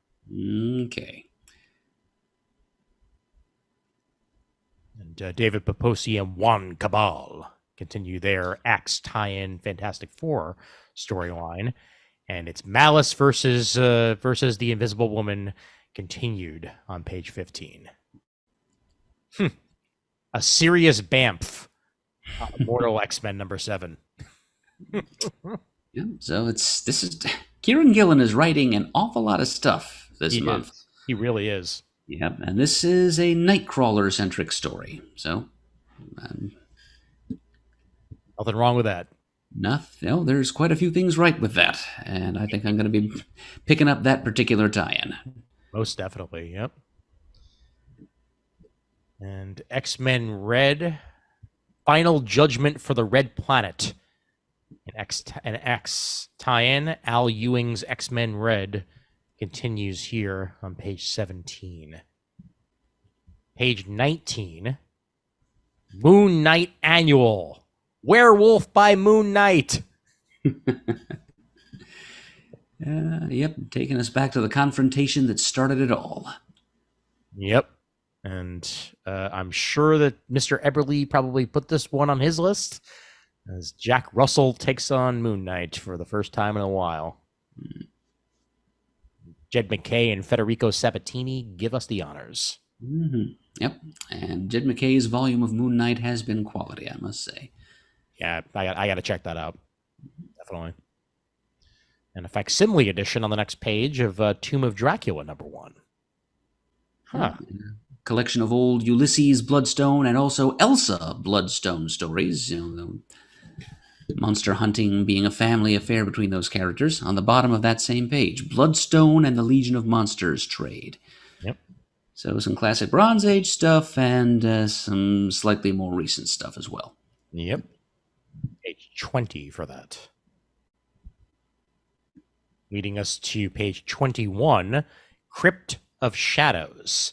Heroes of the Marvel Universe spend most of their time in the bright sun flying high above all, but every once in a while, they venture into the darkness that lurks in the hidden corners of the world. A Halloween tie-in, yes. A Halloween one-shot. We get some X-23, we get some Elsa, we get some Moon Knight, we get some Man-Thing. Normal size from the looks of it. It's only 56 pages. So, good stuff.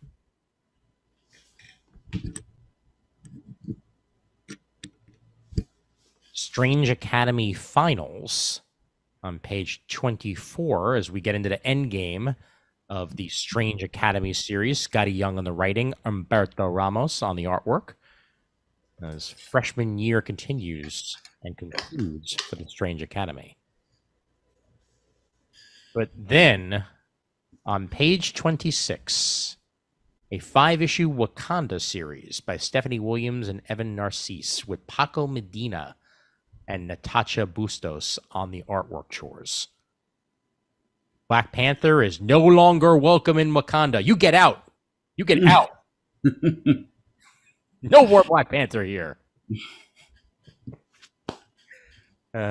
It has a history of the Black Panther backup story included in it as well. Yes. For the first time anywhere, a definitive overview of every Wakandan who has ever held the mantle of the Black Panther, from Bashenga on down. Okay. Not bad. And I'm loving both covers for this. Actually, all three of them, for that matter. Whew. That's some style right there. Now, here's some special stuff. Yes. Speaking of Black Panther, Wakanda film tie-ins, Namor Conquered Shores, a 5-issue miniseries written by Christopher Cantwell with art by Pasquale Ferry. Mm-hmm. And it's set in the far future, in which, in the wake of a devastating war with the alien Kree, the planet's surface has been ravaged, much of it is underwater, and Namor is ruler of the entire planet. Ooh. This is going to be no longer good. King of Atlantis, but ruler of the entire world. This is going to be good. Yep, it's kind of an old man Namor story, except Namor, being a mutant who doesn't age at a normal rate, is not really very old. Yep. It's Cantwell, so it's a kind of story I could easily enough pass by, but it's Cantwell, so I will be trying it. Definitely. Yep. Page 28 and 29. 29, damn pretty cover. And part 4 of Wild Cards, The Drawing of Cards. Once again, Paul Cornell on the writing for that one on page 31. But then, a long-awaited return on page 32. The return of the Hobgoblin in Amazing Spider-Man number 11. Yeah, I'm not the biggest J.R. Jr. fan, but that cover is really striking. Makes you think of Edvard Munch's The Scream. I think that it usually takes the right inker for Romita Jr., and he has the right inker on this Amazing Spider-Man series. Very much so. Yep. And who is the Hobgoblin? We'll have to find that out, which one it is, because it's been many people, and now that he's back, which one is it? We shall see. We're going to see in issue 12 as well. Glider versus Goblin. Glider versus Glider. Bomb versus Bomb. Goblin versus Spider? Sure. Yeah. And there's neon green Goblin Spidey and his spider glider. Yes. Oh, my. Made to be a toy. Yeah, that's... that's putting your finger right on it. Yep. We have Deadly Neighborhood Spider-Man number 1. Was this solicited before? I swore this was, unless this is another Deadly Neighborhood Spider-Man. See, down at the bottom where it says in red letters, order using blah, blah, blah, blah, blah. Anywhere you see that, it's probably a resolicit. Okay, fair enough. Well, at least it's resolicited in time for Halloween, so we get the first of 5 here of Deadly Neighborhood Spider-Man finally making its way out. And underneath that, Thunderbolts number 3 of 5 by Zub and Sean Isaacs.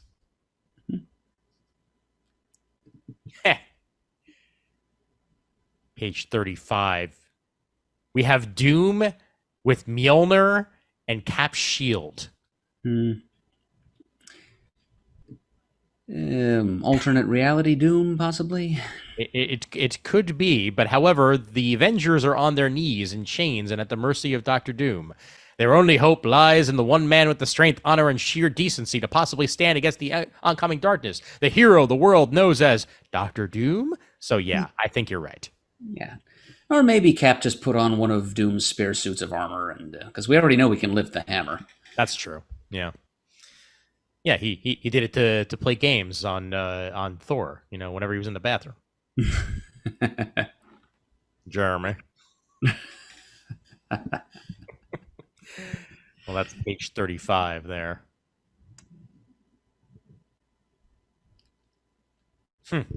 Here Comes Yesterday, part 1. Another excellent cover here. Marauders number 7. As the Marauders have rescued the last survivor of Threshold from certain death with an assist from one of 2099's mutant heroes. Captain Pride promised to help mutants in need no matter where they are or when. But can the Marauders rescue an entire civilization in the past without erasing the future. Okay. Steve Orlando, you have me. That sounds fascinating on page 37. And then issue 3 of Ann Nesenti's X-Men Legends arc with Javier Pina on the artwork. Yeah, in a way, I'm kind of sorry we didn't get more than 2 issues of Roy Thomas and Dave Wachter. Yeah. His title, but here we go. It's a long shot story, folks. So if you're a fan of that character whom Ann Nocenti did co-create back in the 80s, here she is back in that saddle. Yep. And there's a variant cover by the other co-creator of Longshot. I wonder if this is going to fill the gap that Longshot ongoing that we never got was supposed to fill. That would be interesting. Because I think that was the initial plan. Like after Longshot, quote unquote, disappeared back in the 80s, there was supposedly supposed to be an ongoing series that just never happened, which is why he then just showed up, mind wiped, and things happened to him that we didn't really know for a while. Well, it would be helpful to explain some of that, and that's kind of why the X-Men Legends series exists. So go for it, Ms. Nocenti. Go for it. Indeed. All right, let's head over to where were we here? History's mightiest untold secrets revealing themselves in Avengers number 61. Every cover of this, I feel, does their best to put more and more Avengers on the cover, and I do not have a problem with that. Yep. Jason Aaron is clearly having a ball here. Oh yeah. He's allowing some of the party that he started in Avengers Forever is spilling over into the monthly series now, because we're clearly seeing some Avengers that are not from the main timeline. Yep. Speaking of Avengers not from the main timeline, Avengers Forever number 10 on page 45, Ant in a bottle instead of demon in a bottle. Yes. In a world where the question is, what if Tony Stark discovered the Pym particle? Yep. But he didn't discover how to stop his alcoholism.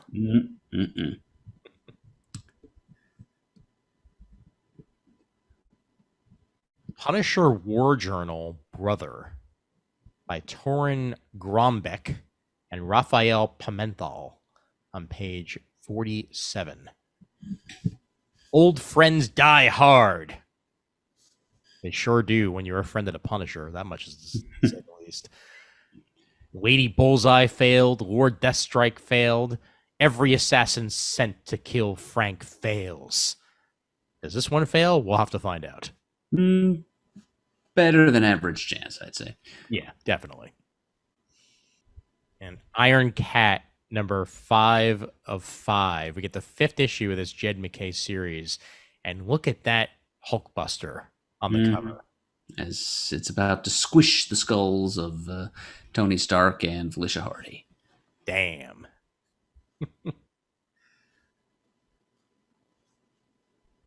Each She-Hulk cover is more and more lovingly rendered on page 52. Issue 4 of 5 of Genus Vel Captain Marvel, the 5-issue miniseries. A bond once forged between Genus Vel and Rick Jones forms again. I'm for it. Yeah, you and me both. And then, of course, the mention of Iron Man number 24 in honor of Mr. Eberly. Tony Stark has all but bankrupted himself, buying up every dangerous piece of tech he's chased down on the black market network, dismantling it from the inside. Then Tony and Riri Williams argue over what to do with the most powerful weapon they've received, the Mandarin's rings. What to do, what to do, what to do.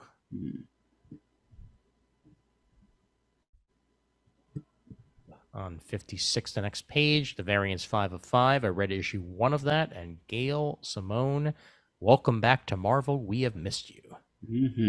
Yep, I too have read issue number 1 of the variants, and as luck would have it, I also read the New Avengers annual in which Jessica Jones married Luke Cage, which this miniseries is supposed to lead up to. And yeah, Simone gets character in a way that not a lot of other writers do. Most definitely. Yep. Page 60, Ant-Man number 404. So this is concluded here and will then be collected shortly thereafter as we get our future Ant-Man action on. Al Ewing and Tom Riley. Their 4-issue Ant-Man mini. Page 61, New Fantastic Four. Meet Fantastic Four. That's a lot of fours. Mm-hmm. Under a cover by Nick Bradshaw, who is very much like the second coming of Art Adams. Oh, absolutely. Yep. In fact, I'd like to think he's basically Ed McGuinness meets Art Adams. Yep. Star Wars 28. Boy, oh boy, look at that cover. Whew. Man. Luke in Imperial uniform, holding his lightsaber. Yep. The calculus of loss. Charles Soule continuing his epic Star Wars run on page 65. All right, and onward to trades. Miller and Hitch's run of Fantastic Four collected in one volume on sale February 2023. So very early solicit there on page 72. As it was a pretty good run all around. Brian Hitch did not continue it. However, the last issue or two was done by Stuart Immonen, and he mimics Brian Hitch's style in a way that I never thought that Stuart Immonen would be able, because I've never seen Stuart Immonen use that style. But he proved how damn good of an artist he is, because I could barely even tell the difference. And it's overall, it was an interesting story that Miller crafted, and you're either going to be a fan of it or not. But I liked it for the most part. I think it was a pretty good run. Yep, you get 784 pages in this hardcover for $100. They threw in the 6-issue Marvel 1985 miniseries too. Ah, yes. I think for good reason, because if I remember correctly, there is slight crossover between that. Because Mark Miller loves to make his miniseries you didn't think were going to be in continuity somehow be in continuity. I think the kid from that may have shown up as an adult, if I remember correctly. But I could be wrong. That was a great series, though, 1985. That was absolutely terrific. One of my favorite things Mark Miller's ever written. So I'm glad to see that included. And then Bendis's Guardians of the Galaxy collected on page 73, volume 1 of that in hardcover. We're up to volume 3 of the Thunderbolts hardcovers. We're on to Nisieza's run along with Kurt Busiek. Get all the way up to Thunderbolts 109 with this one, as well as the Avengers Thunderbolts miniseries, which was quite good. Yes, I've actually read it, and yes, it was. And we get the new Thunderbolts, which was the follow-up series. Right. It kind of bridges it between the Avengers Thunderbolts miniseries, and then we got the new Thunderbolts, and then I guess it reverted to the old numbering there for the final 10 issues. Yeah, because if I remember correctly, the less said about that in between Thunderbolts, not a reboot that continued the original numbering, the better, because that was just bad. Right. Supervillain wrestling. Yeah. Not a bad idea, just should not have been published under the title of Thunderbolts. Agreed. Yep. Page 76. Excellent Hulk cover there for Incredible Hulk Omnibus by Peter David, Volume 5. Artwork from some of the greatest creators in comics: Dale Keown, Pat Olliffe, Lee Weeks, Jay Lee, Adam Kubert, and more. And a great cover there by Lee Weeks, and then alternate by Dale Keown. We're getting further along in Peter David's Incredible Hulk run, that legendary run, also including Incredible Hulk the End in this. Ooh. Yep. This has later works for the most part. Even taking a look at it now, like most of this is after his main run has concluded. In fact, if not all of it, from the looks of it, because I see Incredible Hulk the end. What if General Ross had become the Hulk? Incredible Hulk from the year 2000, 77 to 87. Hulk Destruction, Hulk versus Fing Fang Foom. Yeah, all the ancillary Hulk stuff that Peter David worked on, basically. Yep, all the stuff that he did in the 21st century. Yep. All still good, just not that original run. Right. Yep. On page 77, we've got a hardcover omnibus collection of Bronze Age The Man Called Nova material, written by Marv Wolfman, the creator of the Human Rocket, with help from Len Wein, David Kraft, and a bunch of others. Art by John Buscema, Sal Buscema, and a bunch of others. And it's 25 issues of Nova's solo series from the 70s and some guest shots from a bunch of other titles, Spider-Man, Fantastic Four, Defenders, etc. Well, I'll be discussing Nova-related materials from the Marvel Cinematic Universe on our next comic talk. As while I was in Epcot, I got to ride the Guardians roller coaster, and it's chock full of Nova-related material. So this is the Rewind ride, right? Yes, this is the Rewind. Yep, with Xandar, baby, Xandar. I'm just now reading Annihilation, in which Xandar gets annihilated. So yeah, well, it's all right. I'm sure by now it's gotten better. Probably, yeah. And that wasn't even the first time Xandar has been annihilated. So yeah. Page 78, by the way, has the volume 2 of Jonathan Hickman's Avengers. And if you're a fan of what's going on right now in the Marvel Cinematic Universe, this is semi-required reading, because I think that a lot of the stuff in here will be reflecting itself in future movies. Jonathan Hickman's run was excellent, and he had some damn good pencilists to go along with him in that process. Marvel Masterworks, The Invincible Iron Man, Volume 16, we're up to on page 81. As we get Iron Man 158 through 170, Annual number 5, and material for Marvel Fanfare number 4. Denny O'Neil and Roger McKenzie, Ralph Macchio, David Michelini, David Wynn, and Ditko, Smith, Infantino. Great stuff here. Great history. All right, and I think that's about it for me. Any other trades of note? There was one pretty close to the end that I was thinking about ordering. Okay. Well, you know what? Real quick, Amazing Spider-Man by Wells and Ramita, Volume 2. If you haven't been reading the new Amazing Spider-Man, this collects issues 6 through 8. That's it. That's all it collects. It's Volume 2. Collects issues 6 through 8. That's weird. 3 issues. Yeah. Okay. Wow. That's well, mind you, it's 136 pages for that amount, because I believe one of those issues is the landmark Amazing Spider-Man 900. So that's one of the reasons why it's that small, but still a bit weird to see that listed on page 89, 6 through 8.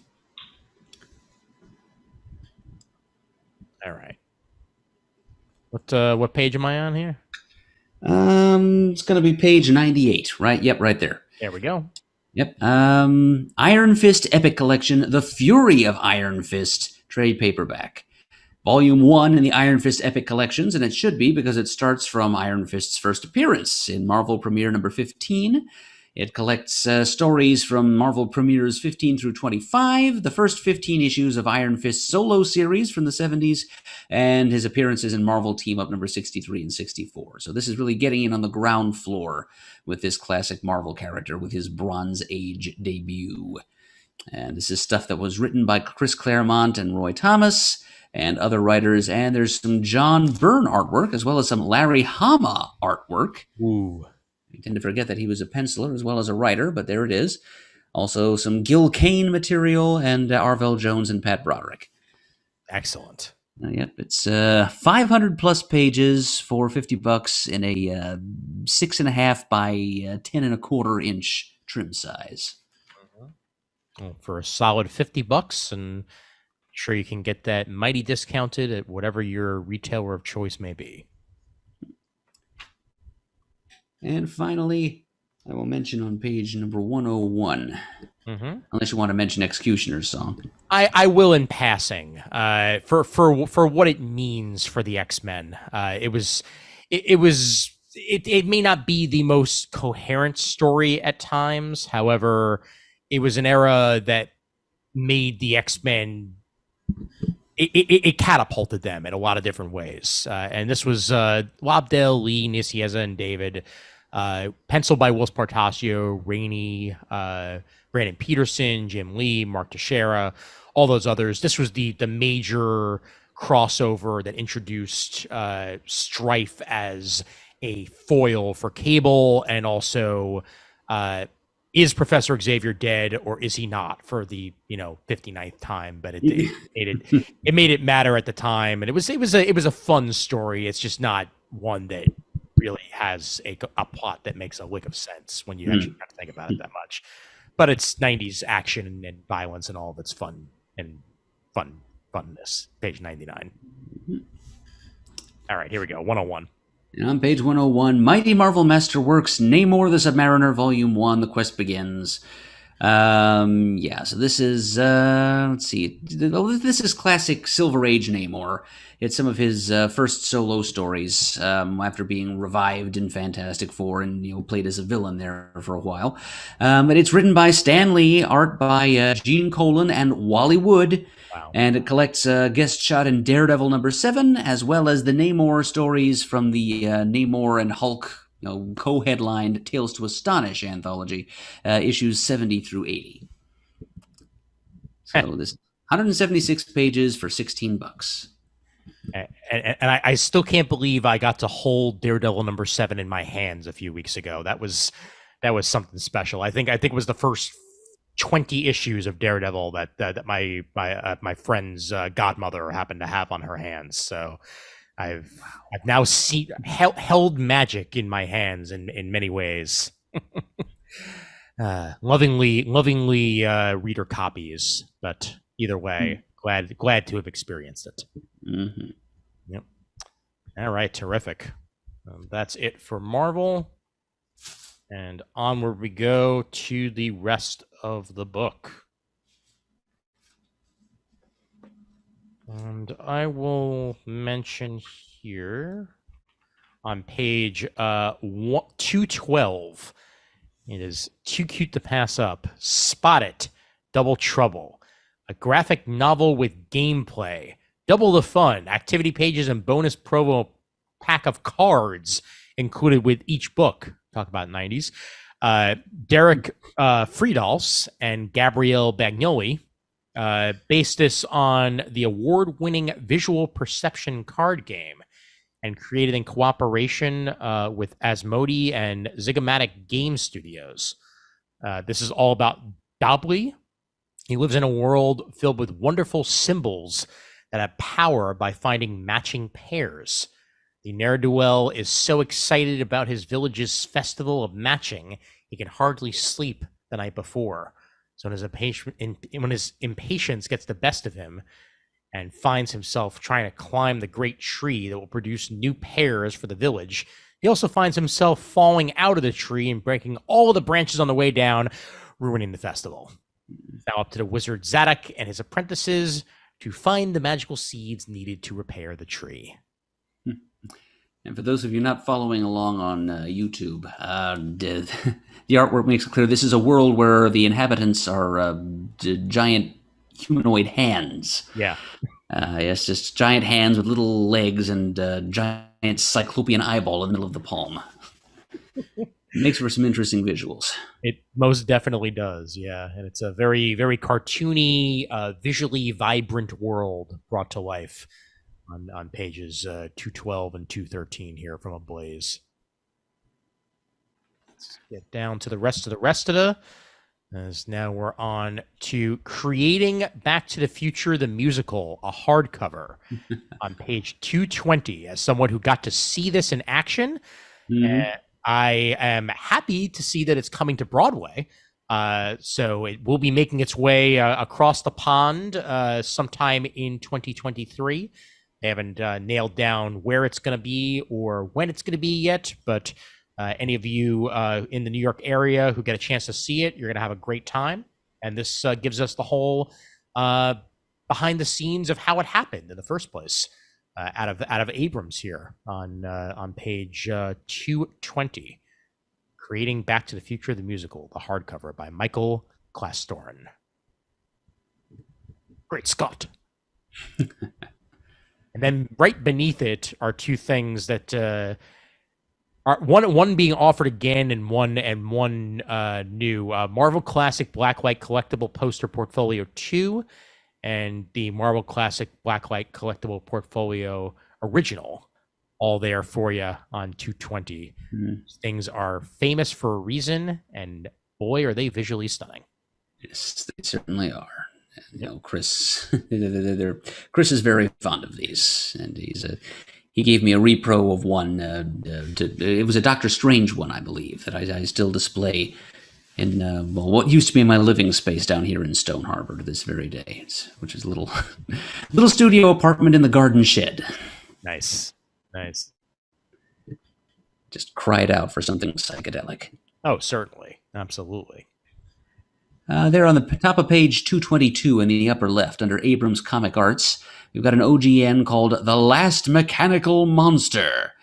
And it's about an old-timey mad scientist who's just done a multiple decade stint in prison, and he's trying to reincorporate himself into modern society. And to his surprise, he actually makes some real friends, and the people who show him some kindness and friendship, and he realizes there's more to life than just building yet another killer robot to go on a rampage of vengeance against society and the superheroes that put him away last time. The copy here says it's an homage to the classic cartoons of the 40s. The very Superman #1-like cover design tells me that it's mostly homage to the old Max Fleischer Superman cartoons. Mm-hmm. There's certainly nothing wrong with that. And this is all from writer and artist Brian Fees. Yep, and this is a resolicit. And it's a resolicit from a while ago, from the sounds of it. But either way, I look forward to this, and should be a nice return to the old in many different ways. Page 222. Chicken Devils, Volume 2, on page 224. Brian Bucoletto and Matea Monaco continuing their Chicken Devils series. And I believe Volume 1 is also available, but each issue of Chicken Devils Volume 2 features 24 pages of story and art with a cardstock cover right there. And the world's first hot chicken sandwich inspired vigilante is back. And this time he's not flocking around. Wah, wah, wah. I think clucking around would have been even funnier. I agree immensely. Clearly they need to hire me for their puns. Well, great artwork there, and I believe Volume 1 is still available if you want to try to catch up in one way or the other. Yeah, interesting concept there on pages 226 and 227. It's an OGN called Side Effects by Ted Anderson and Tara O'Connor, and it's about a college freshman who's battling anxiety and depression, and her meds accidentally give her superpowers. The tagline is, Hannah doesn't want to be a hero, she just wants to be well. So she has to struggle with all the usual things that a freshman in college has to struggle with, plus unpredictable and uncontrollable bursts of superpowers. Yeah, that's just an added bonus right there. As if freshman year wasn't bad enough. Mm-hmm. And page 231, issue 3 of Jimmy's Little Bastards. Any of you Ennis and Braun fans, we're on to the 3rd issue here, and that cover is so good I cannot even say. And creepy as heck. All right, let's get further along here to Baby Teeth, the Omnibus. Old Donny Cates' action here on page 235 collects all 20 issues of the series, and this volume is on sale in November 2022, so it is a slightly early solicit, but it's all about Sadie Ritter, who's a 16-year-old, 9 months pregnant and scared out of her sweet, nerdy mind. Having a baby that young is tough, but with the support of her loving family behind her, everything should be okay. Oh, yeah. Also, her baby is the Antichrist, and it's going to break open the barriers between the earthly and demonic planes and unleash eternal suffering to all of humankind. Otherwise, everything should be fine. Happy Halloween. Yes, indeed. It comes out on November 9th, so slightly after October 31st. But either way, you get all 20 issues of Donny Cates and Gary Brown's Baby Teeth Omnibus. Born and Raised, Cradle and Grave on 235.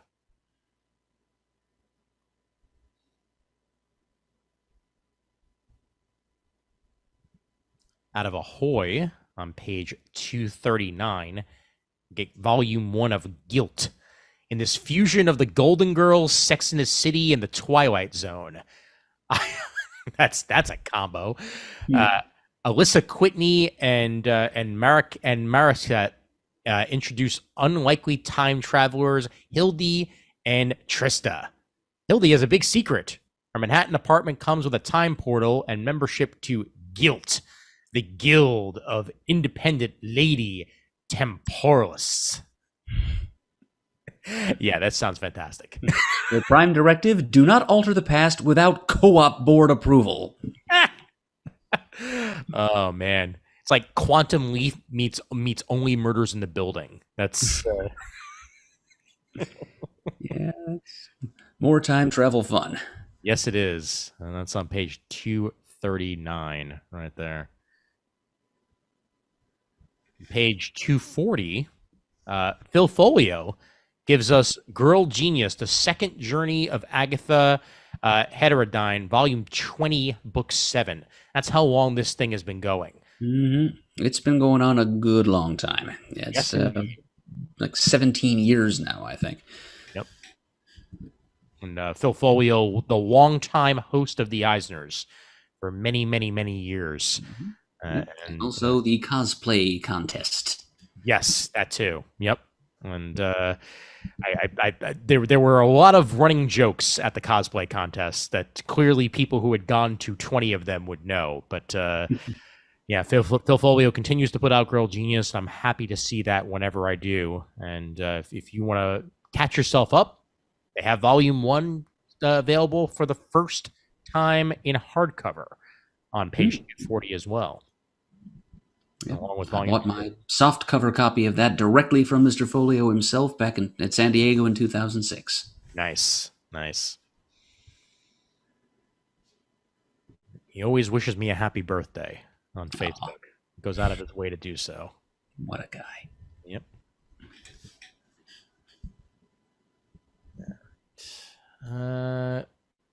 Baby Blues collection, multitasking. Rick Kerman. The newest Baby Blues scrapbook includes every comic strip from 2021, showcasing the relatable antics of family life with 9-year-old Hammy, 7-year-old Ren, and 2-year-old Zoe in a unique comic strip experience that will appeal to parents and grandparents everywhere. Out of Andrews McMeel on page 246. Right under that, breaking cat news, the Pucky Prince of Bacon. Which I think really just describes itself. I don't even have to describe it. That's just, it all makes sense. Yep, the title sells it. Exactly. Oh, man. No, Ian, you do not need Invincible action figures. Keep moving.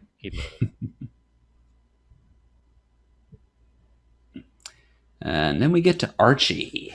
Yes. And another big old happy Halloween to everyone, because here on pages 252 and 253 and 254, they're bringing back Archie Horror here with 3 one-shots. The Chilling Adventures of Salem, as in the cat that pals around with Sabrina Teenage Witch. The Return of Chilling Adventures in Sorcery. And Fear the Funhouse, which is kind of preteen Archie characters just doing their "Are You Afraid of the Dark" riff and telling scary stories around a campfire. I love it. I absolutely love it.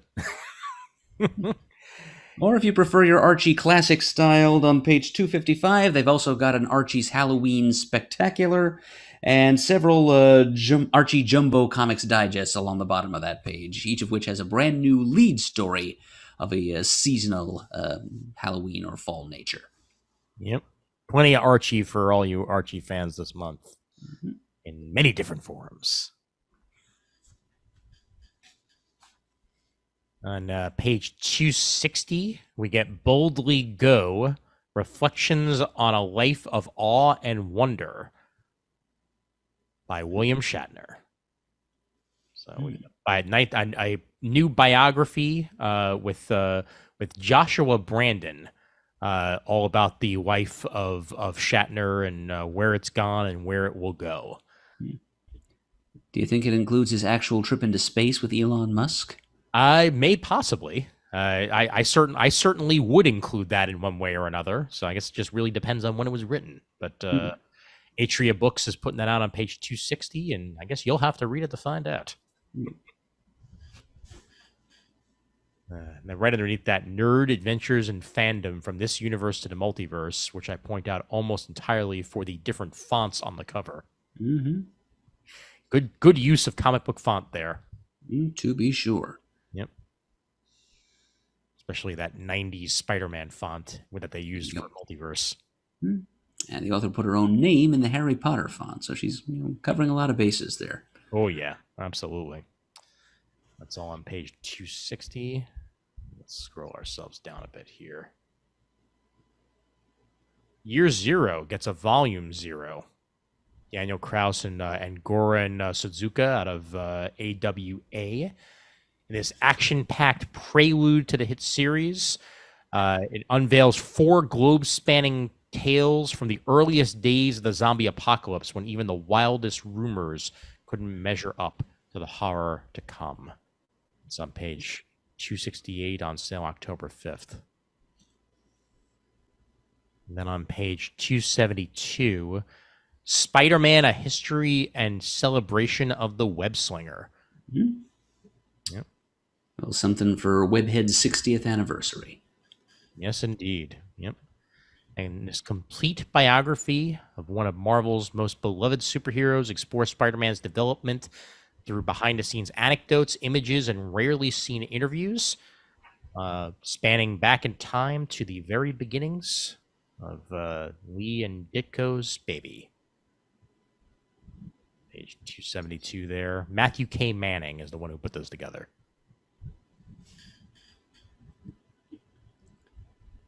At bottom of page 273 is the second issue of Behemoth by Chris Kapiniak and art by our friend J.K. Woodward.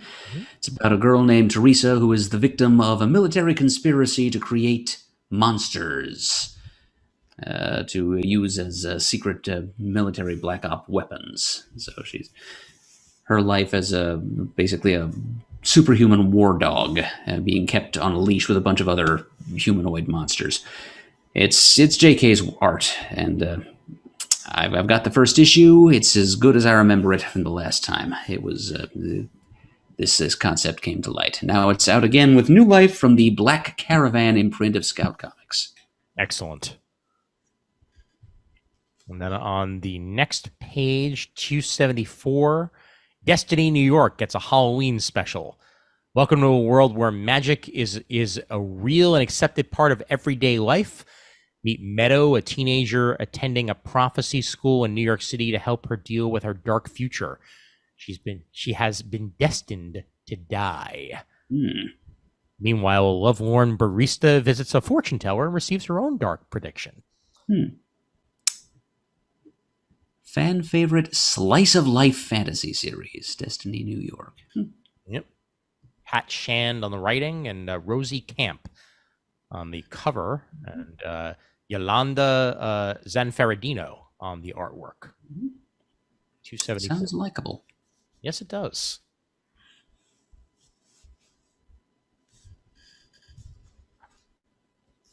Page 278, any of you Alan Moore fans? Illuminations, stories by Alan Moore. His first ever short story collection. Yep, collecting some stories you may have read before and some others that have never seen print. Yeah, this is huge here. Bloomsbury gets the pleasure of publishing it, and once again, any of you Alan Moore heads, this is belonging on your shelf on page 278. Page 290. What child is this? A Sherlock Holmes Christmas adventure. Really? With art by illustrations by Frank Cho. Yes, indeed. Yep. Bonnie McBird on the writing and Frank Cho on the artwork. A new Sherlock Holmes story, beautifully packaged and illustrated for the holidays, by Bonnie McBird with art by Baker Street Irregulars member Frank Cho. It's Christmas time in London, and Sherlock Holmes takes on two cases. The angelic 3-year-old child of a wealthy couple is the target of a vicious kidnapper, and a country aristocrat worries that his handsome favorite son has mysteriously vanished from his London pied-à-terre. Holmes and Watson, aided by the colorful Heavy O'Malley, slide in the ice to ensure a Merry Christmas is had by nearly everybody. That sounds pretty cool. It does. It does. It makes me wish I've always kind of wanted to read more Holmes. I never really have. Mm-hmm. Jamie D would chide me for that if he were with us right now. But yeah, I think maybe in memory of him, I ought to add this to my shopping cart. Yeah, sure. Yeah, I mean, come on, Frank Cho artwork. I mean, that's something in and of itself right there. Mm-hmm. Collins Crime Club put this one out also on page 290. I'm going to mention this for one reason. On page 292, Pokemon Visual Companion, because I'm pretty sure I worked on one of the versions of this. But this is definitely an updated edition because it's been many years since the last one. But it'd be funny if any of my screenshots are still inside of it in one form or another. But yeah, Pokemon Visual Companion. Any of you Pokemon fans out there, page 292. Always will hold a special place in my heart, one way or the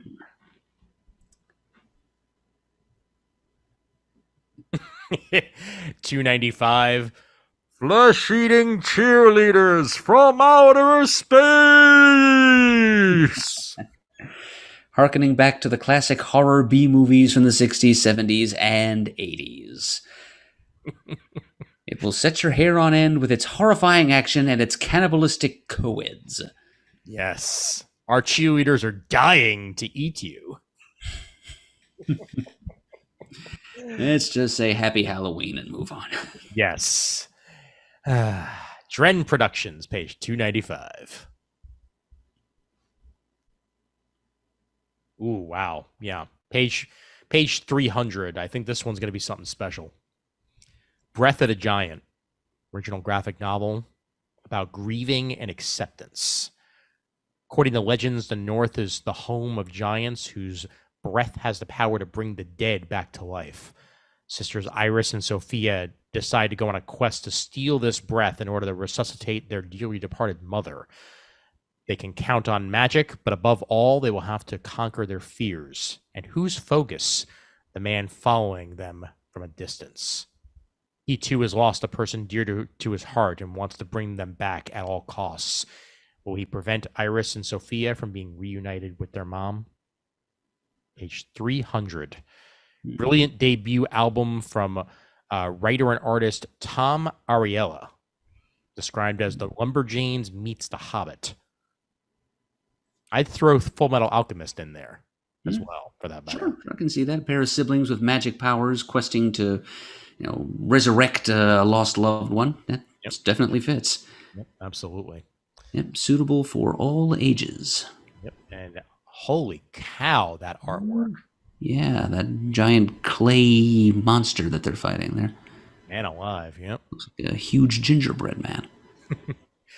That's on page 300, and the preview artwork there on 301. Something cool from Fantagraphics on page 303. It's a collection called Home to Stay, The Complete Ray Bradbury EC Stories by Ray Bradbury, with art by such luminaries as Wally Wood, Al Williamson, and Reed Crandall. It's a collection of no less than 25 EC comics, horror, fantasy, sci-fi stories, from the late 40s, early 50s, adapted from Bradbury texts, plus 10 more unauthorized Bradbury adaptations. And there's even some kind of introduction or essay or something telling us, quote, Bradbury's own wry take on how this stellar confluence of artistic talent came to be. Okay. So for you EC mavens out there, you know who you are. I mean, this is EC meets Bradbury, so this is creme de la creme. Yeah, no, absolutely. It's a 328-page hardcover for $75. Not bad at all. Black and white with some color. All right. Page 306. Epic Ink brings us Disney Princess Beyond the Tiara, the stories, the influences, and the legacy by Emily Zemler and Jodie Benson. Everyone knows the Disney princess characters, but how did they become the pop culture icons we know today? From early princesses created in the early 1900s, such as Snow White and Aurora, to the modern editions of the 2000s, like Merida and Moana, each Disney princess character's influence has expanded beyond their original film, and their stories create a fabric and power to help inspire our imaginations and more. Disney Princess Beyond the Tiara delves into the history, influences, and cultural significance of these princesses with fascinating commentary, art, memorabilia, and original interviews. That is a good reference book to have for any Disney fan around. Jodie Benson is the voice of the Little Mermaid. Yes, you are correct. Yep. Yeah. Who better to put together a book about Disney princesses? Sure. She's seen it from the inside. Definitely, yeah. Yep. Page 306 for that one. Top of page 308, we've got yet another collection of Gorgo comics called Gorgo Attacks, starring Gorgo himself, the Godzilla of the Western world. And I think these comics were put out by Charlton originally. I always like to mention them every time some collection of them shows up here. Written by Joe Gill, art by Joe Sinnott. I kind of think Ditko did some Gorgo art here and there for Charlton, but apparently those stories are not collected as a part of this volume. Either way, Gorgo attacks! Damn right he does. Nice. Now, page 309. Hayao Miyazaki, Shuna's Journey. Written by Miyazaki and Alex Dudok DeWitt, and artwork by Miyazaki himself. Wow. A new manga classic about a prince on a quest for a golden grain that would save his land, which has never been before published in English until now. On 309. That is a gem of a gem right there. Whew. Yeah, I'm bookmarking this. This is getting bought. Yeah, that is a gem indeed. Yep. Anything Miyazaki, especially something that hasn't ever made it to these shores before, is well worth a look. Page 316 out of Scholastic, Freestyle by Gail Galligan. Corey's dance crew is getting ready for a major competition. It's the last one before they graduate 8th grade and go their separate ways to high school all over New York City. So they have to make it count. The group starts to have problems as their crew captain gets increasingly intense about nailing the routine. And things go from bad to worse when Corey's parents ground him for not taking his grades seriously. Gets stuck with a new tutor, Suna, who he dismisses as a boring nerd until he catches her secretly practicing cool yo-yo tricks. Corey wants to learn the art of yo-yo, and as his friendship with Suna grows, he ends up missing practice and bailing on his crew, and they are not happy about it. Let's see where this one goes. Well, dance moves and yo-yo. Not a combination I'd expect. And since it's from Scholastic, it is also all ages appropriate. Yes, it is. Definitely. Gail Galligan's Freestyle on 316.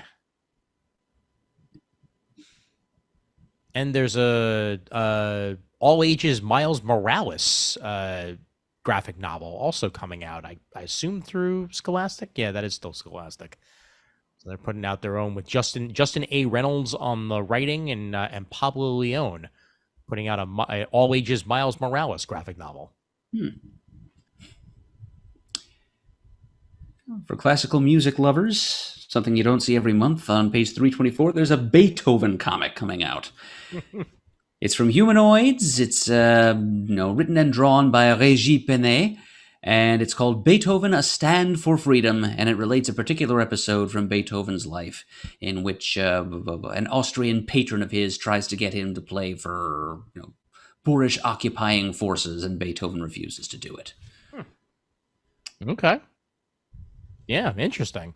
Powerful historical account of this classical music legend and his fight against tyranny. In beautiful black and white. Definitely, yeah. All right. Roll over, Beethoven. Tell Tchaikovsky the news. IDW, it makes me weep to see what's become of you. Whatever do you mean? Cover image coming soon. Cover image coming soon. Cover image coming soon. Oy vey. Well, we do still have page 328, Godzilla, Monsters, and Protectors, All Hail the King.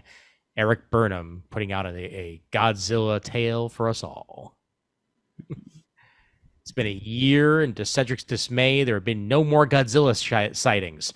Sure, that means no destruction, but it was also his vlog's most popular series of videos. He needs new content! First world problems. Yes, indeed. Yep.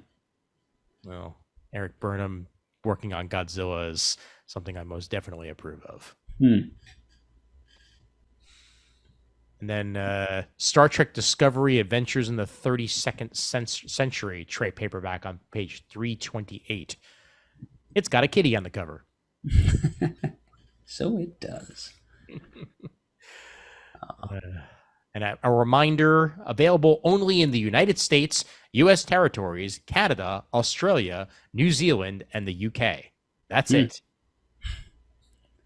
I guess it's not even the entire English-speaking world. Nope. You have been screwed. Yeah, I guess somebody must have the Star Trek rights in the rest of the world. Oh, well. Page 329 actually has an interesting looking graphic novel called Super Trash Clash by Edgar Camacho. It's an age-old story. For her birthday, Duel wanted the hottest new video game, but her mom accidentally bought her Super Trash Clash, one of the worst games ever made. Years later, when an older Duel finds a cartridge in a vintage store, memories come flooding back. Simpler times when she could disappear into electronic worlds or spend hours battling with friends and enemies, and the love and sacrifices that bound her family together. This vivid and action-packed graphic novel from Mexican rising star Edgar Camacho is a heartwarming reflection on what gaming means to kids, crammed full of Easter eggs and tributes to the games that shaped our culture. Round 1, fight! It's cute. Oh, but a buried lead there, just on that same page, 329, right next to it. Ah, yes. IDW is launching a new flagship Star Trek ongoing series, Star Trek #1, and it's written by Colin Kelly and Jackson Lansing, the same team that wrote that Kang miniseries that we were so fond of. Mm-hmm. Yep. Seeing those writers' take on Star Trek is something that you probably don't want to miss. Looks like the main character here is Benjamin Sisko. I am 100% for that, especially since, if I remember the premise of this correctly, it's basically a time, like a bunch of different Star Trek throughout time heroes gathering together. I'm trying to find the actual main solicit for it. I did see some artwork at one point. Oh, it says here that this same writing team also wrote Star Trek Year 5. Oh, okay. All right. So there you go. Let's see. Yeah, I did find an article on it. Let's see. Yeah, Ben Sisko is leaving the Celestial Temple in a new comic book series simply titled Star Trek.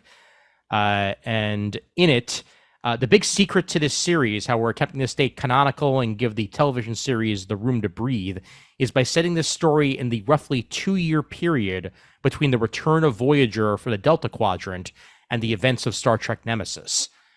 If you want to get really technical, the year's 2378 and the entirety of the ongoing series will happen before Nemesis kicks off in 2380. So that's where this is taking place. All right. Yep. Further treated to the other canonically familiar faces in the series, Lieutenant Commander Data will serve as first officer under Captain Sisko on board the USS Theseus, as last seen at the conclusion of the original series comic line from the same creators, as well as Dr. Beverly Crusher, who serves as CMO, through her motives from doing so.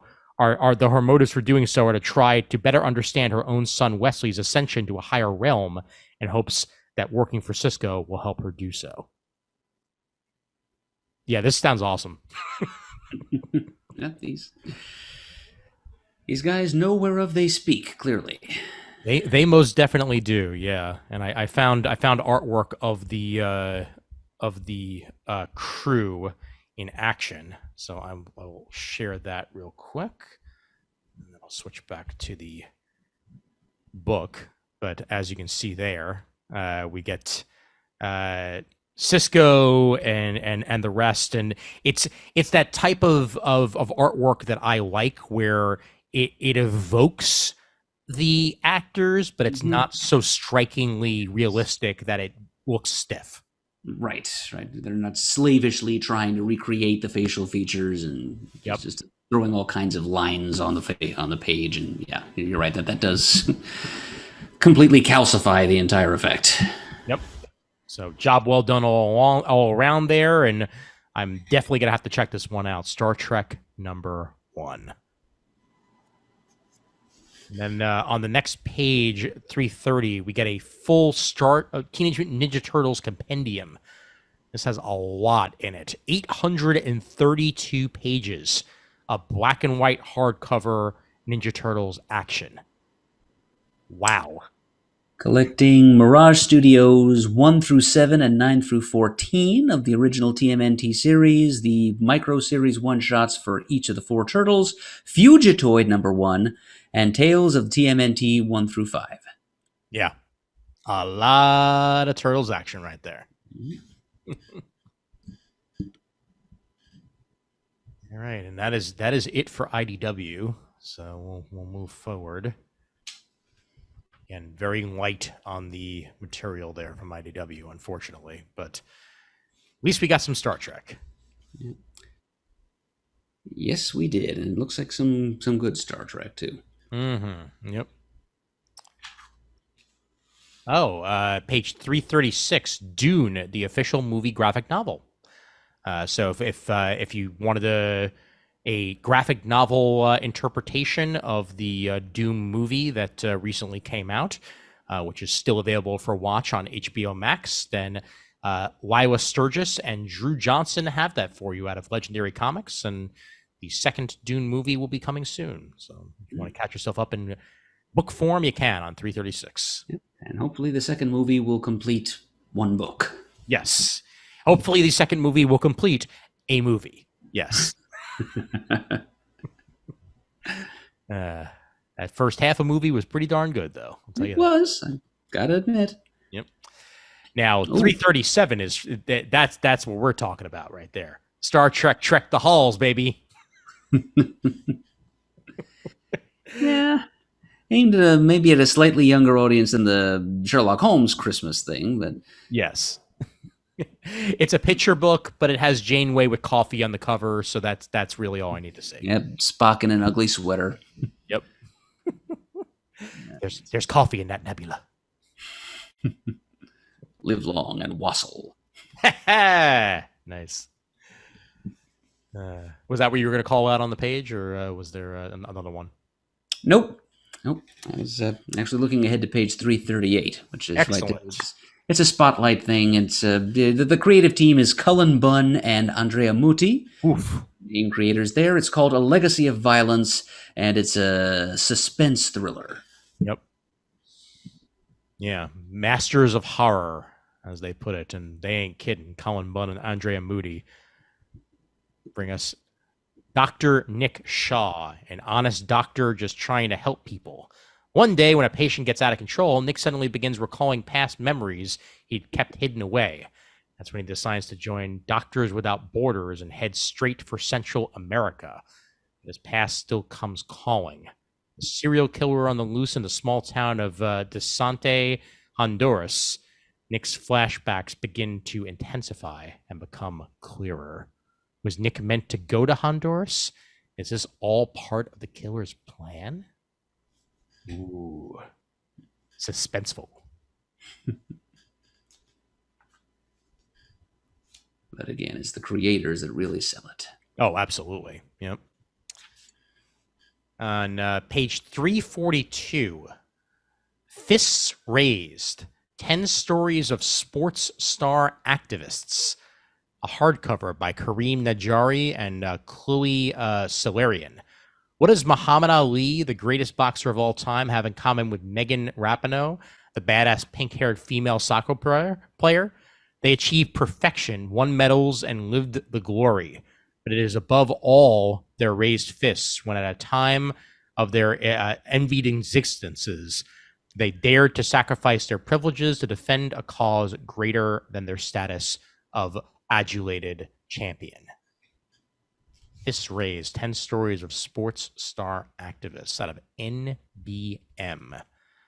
The sports fan may have to check that one out. Oh, look, Oni Press still exists. For now. They exist long enough to have Rick and Morty number 100 solicited on page 348. Mm-hmm. Yep, what they're calling their 100th issue. I think, in counting all the miniseries and one-shots and things. Oh, I know. We did it, Morty. 100 issues. Morty, retailers are going to love ordering all these covers. It's all I've been asking for. Yeah, and they brought in all the creators. You're not kidding. To write and draw this one. 44 pages of Rick and Morty action. And all the covers is right because they have a lot of alternates for this one. They're all pretty cool, though. Yes, they are. So let's wait and see how many of them actually get published. Mm-hmm. Well, I would like It Took Luke overworked and underpaid to get published, as this is 88 pages, a partial color hardcover in stores on October 12th. Takes place in LA in the year 2028.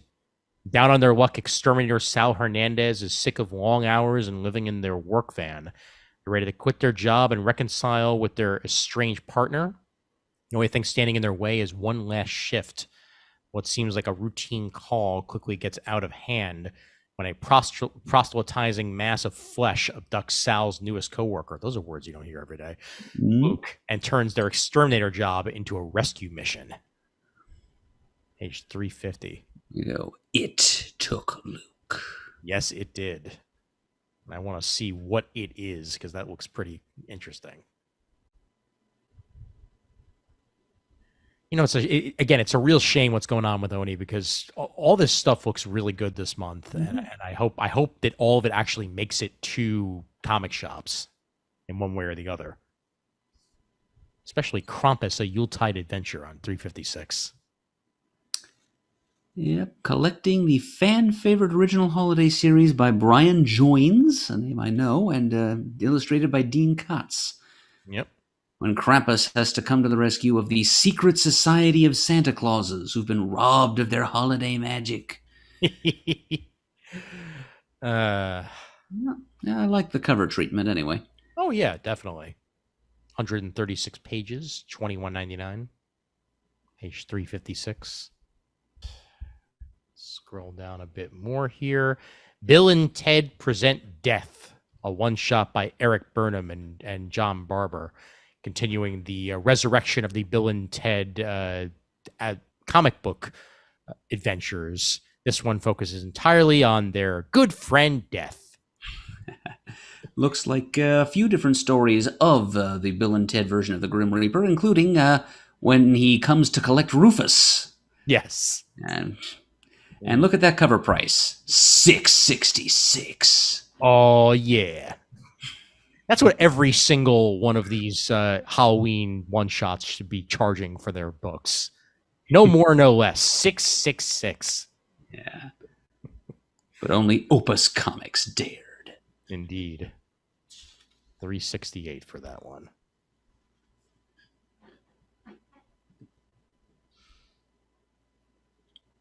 Okay, let's see if anything comes before tomorrow's as I scroll down. Ah, yes, here we are. Page 377. Stan Lee, A Life Centennial Edition by Bob Batchelor. The definitive biography of Marvel legend Stan Lee, celebrating his 100th anniversary of his birth. And stories with friends of his, as well as the life and times of Stan, all brought out here in both the hardcover and softcover editions of this biography by Bob Batchelor. Stan Lee, the man behind Marvel, and Stan Lee, A Life Centennial Edition, both of which by Bob Batchelor. On 391, I'll mention in passing the trade paperback of Ultramax, issues 1 through 4 of the full Ultramax story, all here, written by Doug Wood and Michael Picard, about a lowly henchman who's done the impossible and killed the world's most famous superhero. Now locked up at a prison for supervillains, he hopes no one will uncover his secret and find out he's actually a snitch for the feds. Ooh. Yeah, that's going to be tough. Yeah. Pretty sure I picked up the first issue of that as it was coming out. Nice. For those of you who like to read the whole story, there's your chance. Speaking of whole stories, one-shot Dr. Rigby, Where Dwells the Ghostly Baron. Once again, folks, happy Halloween. John Kissay, or Kiss, depending on how, or Kissy, for that matter. However the hell he pronounces it, it's a thrilling hybrid of weird humor and stylish 60s spy adventure, all in one package here. Shot on page 392. Yeah, that does look pretty cool. Yes, it does. Very striking cover is what threw me to it in the first place. For Hammer Films fans, I think that'll probably appeal. Mm-hmm. All right. Onward to tomorrow's, I believe. Something I wanted to mention on page 397. Yes. Yep, under Tashin America. Yep, there on the left. Winsor McCay, The Complete Little Nemo hardcover. Ah, nice. This is a classic, groundbreaking, early 20th century comic strip from Winsor McCay, one of the fathers of animation, in addition to being just a great sequential artist of strips. This is his best-known work, I would say, and it collects all 549 Little Nemo newspaper strips. And this is back from the golden age of newspaper comics. And Winsor McCay really expanded the boundaries of what was visually possible with the comics format in those days. I mean, this is seminal stuff. 549 strips, plus I'm sure there's some kind of like introductory essays included here from writer and compiler Alexander Brown.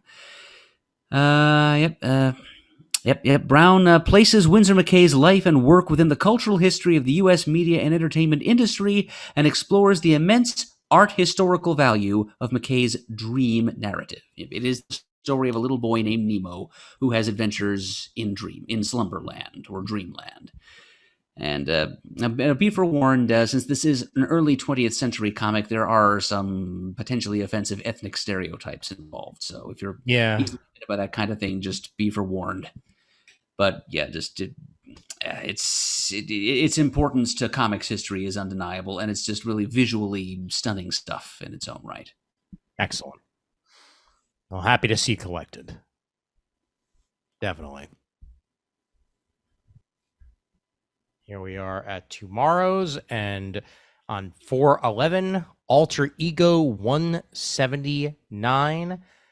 the 61st anniversary of Fantastic Four #1, because we kind of blew right past its 60th, plus a sagacious salute to Stan Lee's 100th birthday with never-before-seen highlights, and to FF #1 and #2 inker George Klein. The spotlight on Submariner and the Bowery, plus sensational secrets behind FF 1 and 3. And the FCA, as well as Michael T. Gilbert and Mr. Monster's Comic Crypt, a Jack Kirby cover, and more. Good stuff out of Alter Ego. Yeah. A couple of important milestones marked there. Yep. And on page 412, we have the Kirby Collector #85 brings to life Kirby Animated, detailing how Kirby and his concepts leaped from celluloid to paper and back again. From his 1930s start on Popeye and Betty Boop, and his work being used on the 60s superhero shows of Marvel, to Fantastic Four, Super Friends, Superpowers, Scooby-Doo, Thundar the Barbarian, and Ruby Spears. It's the ultimate look at Jack's work in and influence on animation. It's an important subject. Yep, and they even got Evan Dorkin to talk about his Kirby inspirations and an abandoned Commandy animated series. Whoa. Yep, that would have been cool. That would have been cool to see. Yes, indeed. Yep. Well, that's awesome. And there's also a reference book on the bottom of 412, Marvel Comics in the 1980s. Softcover edition there. It's part of the Pierre Comtois series. Yep. Claremont Byrne, Frank Miller's Daredevil, The New Universe. We got a whole bunch going on there. Here on page 414 from the University Press of Mississippi, which I believe also printed Zach Cruzy's Steve Ditko book of last year. Yep. We have a collection of essays called After Midnight, Watchmen After Watchmen. Now, over the decades, there have been plenty of scholarly treatments of Moore and Gibbons' original Watchmen maxi series, but this is a book of essays that address themselves to Watchmen spin-offs of recent years, specifically 3 properties: the Zack Snyder movie, the Damon Lindelof HBO TV series, and Jeff Clock and Gary Frank's Doomsday Clock event for DC. Very cool. Yep. It would be nice if 1 or 2 of them at least touch on those after Watchmen, series of one-shots that Len Wein wrote. I mean, they weren't exactly a major thing, but probably have something to end to the intertextual scheme of the whole Watchmen project. Well, sure, yeah, because I mean, there were tons of creators who were involved with After Watchmen. Not even just the Len Wein stuff. I'm trying to remember some of the other creators. I think Amanda Conner had some things to do with After Watchmen. Or was it before Watchmen? I think it was before Watchmen, right? Oh, yeah, you're right. Yeah, because it dealt with the Minutemen characters. Yes, that's exactly what I'm thinking of here. Yep, yeah, because looking at the omnibus, let's see if it actually says all the people who were involved with that. Azzarello was one of the creators on that. As stated, Amanda Conner, Joe Kubert, J.G. Jones, Lee Bermejo, Adam Hughes, Jay Lee, and John Higgins in particular, as well as J. Michael Straczynski, along with Len Wein. All that talent, and it was barely enough to justify the existence of those one-shots in the minds of a lot of Watchmen purists. Yeah, not to mention Darwin Cook also contributed. The late great. Yep. So this anthology, quote, considers how these sequels, especially the limited series, I'm not sure which one, is that talking about Doomsday Clock or the TV one? I don't know. Have prompted a reevaluation of the original text and successfully harnessed the politics of the contemporary moment into a potent relevancy. So that's good. That's a whole new emergent dimension of the Watchmen phenomenon. It needs some academic attention, and this collection's giving it to it. So, okay, power to them, I say. Yeah, no, absolutely. Yep. All right. And right next to that, Neil Adams' Monsters, I will mention, as collected into an English-language graphic novel for the first time. This graphic novel featuring the Frankenstein monster, Count Dracula, and the werewolf was originally serialized in Adams' groundbreaking anthology, Echo of Future Past. This edition has been digitally recolored, and a special section offers rare paintings, sketches, and drawings of monsters that captured his imagination. Wow. Available in softcover or hardcover. Mm-hmm. Well, glad to see it collected in any way, shape, or form. It is very cool and very creepy. Mm-hmm. All right. Anything in Valiant? I don't think so. Okey Not to dokey. mention, not this time. Then I think it is on to Manga. Let's see what shapes this. Actually, you know what? Before I get there, let's go to page 433. As I almost forgot about this one. This is Alpha Betas, number 1 of 4. Writer is Kyle Starks. The artist is Michael Calero. This is based on the animated series pilot produced by 3 Black Dot and Starburns Industry, the studio behind Rick and Morty. Kyle Starks and Michael Calero bring the animated series with over 7 million views on YouTube and starring A-list voice talents such as Chris Parnell, Stephanie Beatrice, and Paget Brewster to comics in its 4-part miniseries. Origins Part 1 covers Eddie, Buck, Mason, and Tommy, who find themselves caught in the middle of a high-stakes battle between the U.S. government and a digital terrorist inside the virtual realm of video games. Now they must save the pixelated world of Nimbus to prevent catastrophic consequences in the real world. Tron meets Rick and Morty, it's described as.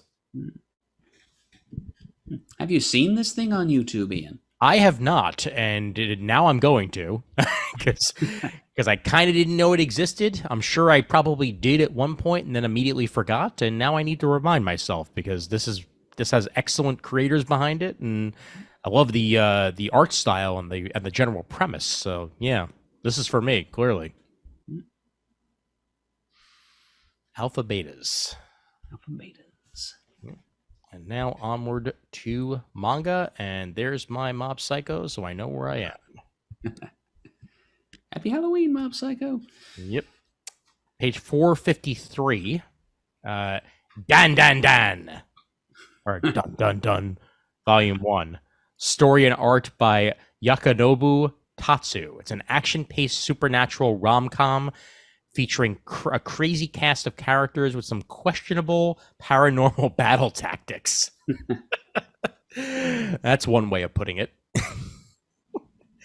Momo Ayase strikes up an unusual friendship with her school's UFO fanatic, whom she nicknames Okarun because he has a name that is not to be said aloud. When Momo strongly believes in spirits, she thinks aliens are nothing but nonsense. Her new friend, however, thinks quite the opposite. To settle matters, the two set out to prove each other wrong. Momo to a UFO hotspot and Okarun to a haunted tunnel.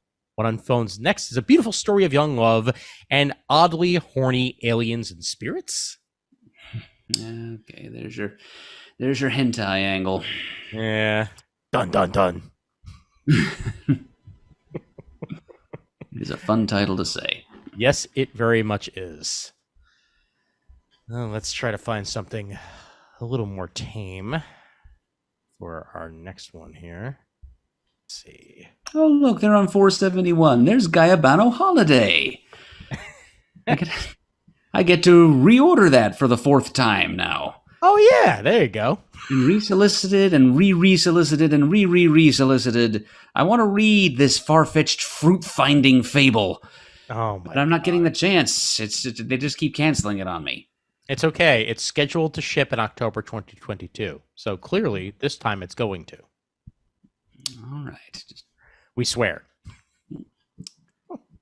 It's not that often that I actually want to order something from the manga section, and then when I do, it just keeps slipping through your grasps. Yep, I hear you. Bringing me along. Yep. All right, let's see. I'm looking for one more, possibly with a crazy manga name, and then I'll be good. But a lot of ongoing stuff. So page 482, I Got Fired as a Court Wizard, Volume 1. That's what I'm talking about. Jade was one of the strongest mages in his entire country, boasting the coveted post of Court Wizard. Unfortunately, a twist of fate saw him fired from that gig, and now he's wound up teaching at a magical school way out in the boonies. Worst yet, he's in charge of a class of losers and misfits who have earned the scorn of the Academy's elite. I Got Fired as a Court Wizard, Volume 1 by Kyo Kitazawa on page 482. Yeah. Beautiful. Yeah, sounds cool. Yep. And I think that's a bolt shot. Unless you have anything in the merchandise section. I have just one thing I want to shout out in the stuff section, and it's because it's something that I don't think I've seen before. It'll be on pages 61 and 62 of the merch book. Okay. Try to super scroll here. Always make it so hard. 62, you said? 61 and 62. 61 and 62. All right, excellent. It kind of spans a couple of pages here. But... There we go. 61 and 62. Yep. Charlie Chaplin figures. Wow. For the silent film comedy fan in you. Yeah, there's a few of them here. There's Charlie as an angel. There's the classic little tramp pose with the cane there. And then on page 62, you've got Charlie Chaplin in prison stripes on roller skates and Charlie in his work overalls, costing an average of $89 a piece. Man. But still, I have known people who are Chaplin collectors. They've showed up at the Christmas barn from time to time. We used to have glass Chaplin ornaments produced by the Christopher Radko Company, and people paid... like $60 for those 20 years ago. So those same people would probably pay $90 for something like this now. So if you know such a person, here's your chance to get them a nice Christmas present. Nicely done. Nicely done. And yes, quite literally something that I have definitely never seen before. So Previews doesn't usually take us in that direction, but nope. There's bound to be some crossover between, silent film fandom and comics fandom. Yes, definitely. I'll mention one thing in passing on page 65, and that's the Doctor Strange in the Multiverse of Madness 6-inch statue. Which for a 6-inch statue, that means it's only $44.99. That is meticulous detail right there, and it looks amazing. It does. And then right beneath it is the Spider-Man in the magical suit from No Way Home, which also looks pretty damn cool on that same page 65. And that's where I say bolt shot. All right. Excellent. So say we all then. Yep. Job well done getting the two-man crew through another previews. Excellent. All righty. Well, you are listeners over at patreon.com/comicgeekspeak. Once again, we thank you so much for your continued support of the show. And if you'd like to support my individual endeavors, you can do so also over at patreon.com/comictiming. And a note that the Comic Timing crew now has a YouTube page. So if you search Comic Timing on YouTube, you will find a link to that page.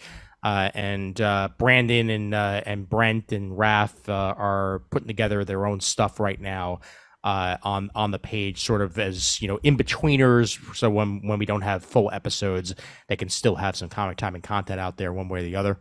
So just search Comic Timing Podcast on YouTube and it'll pop right up. Got a welcome on there from about 3 weeks ago from Brent, and hopefully there'll be some more content eventually. So check it on out. Alrighty. Ready to be Shane? I was born ready to be Shane.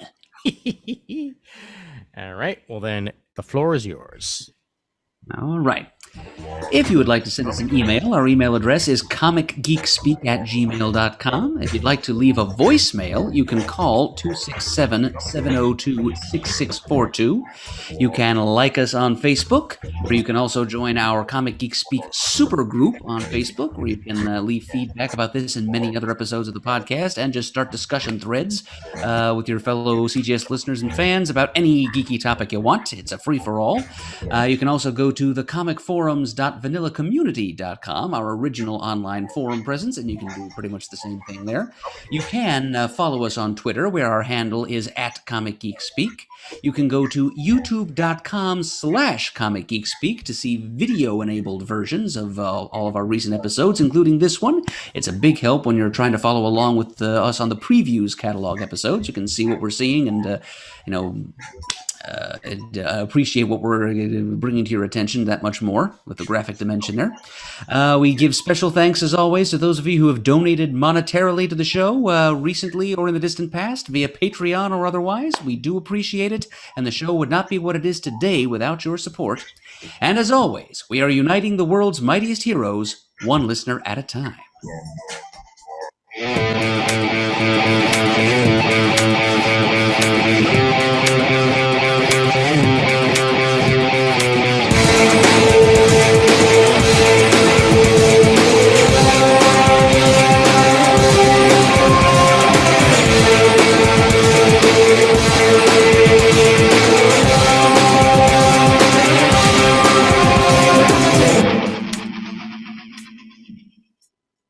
They said a two-man previews will be shorter. They were wrong! Excellent. Oh, how wrong they were.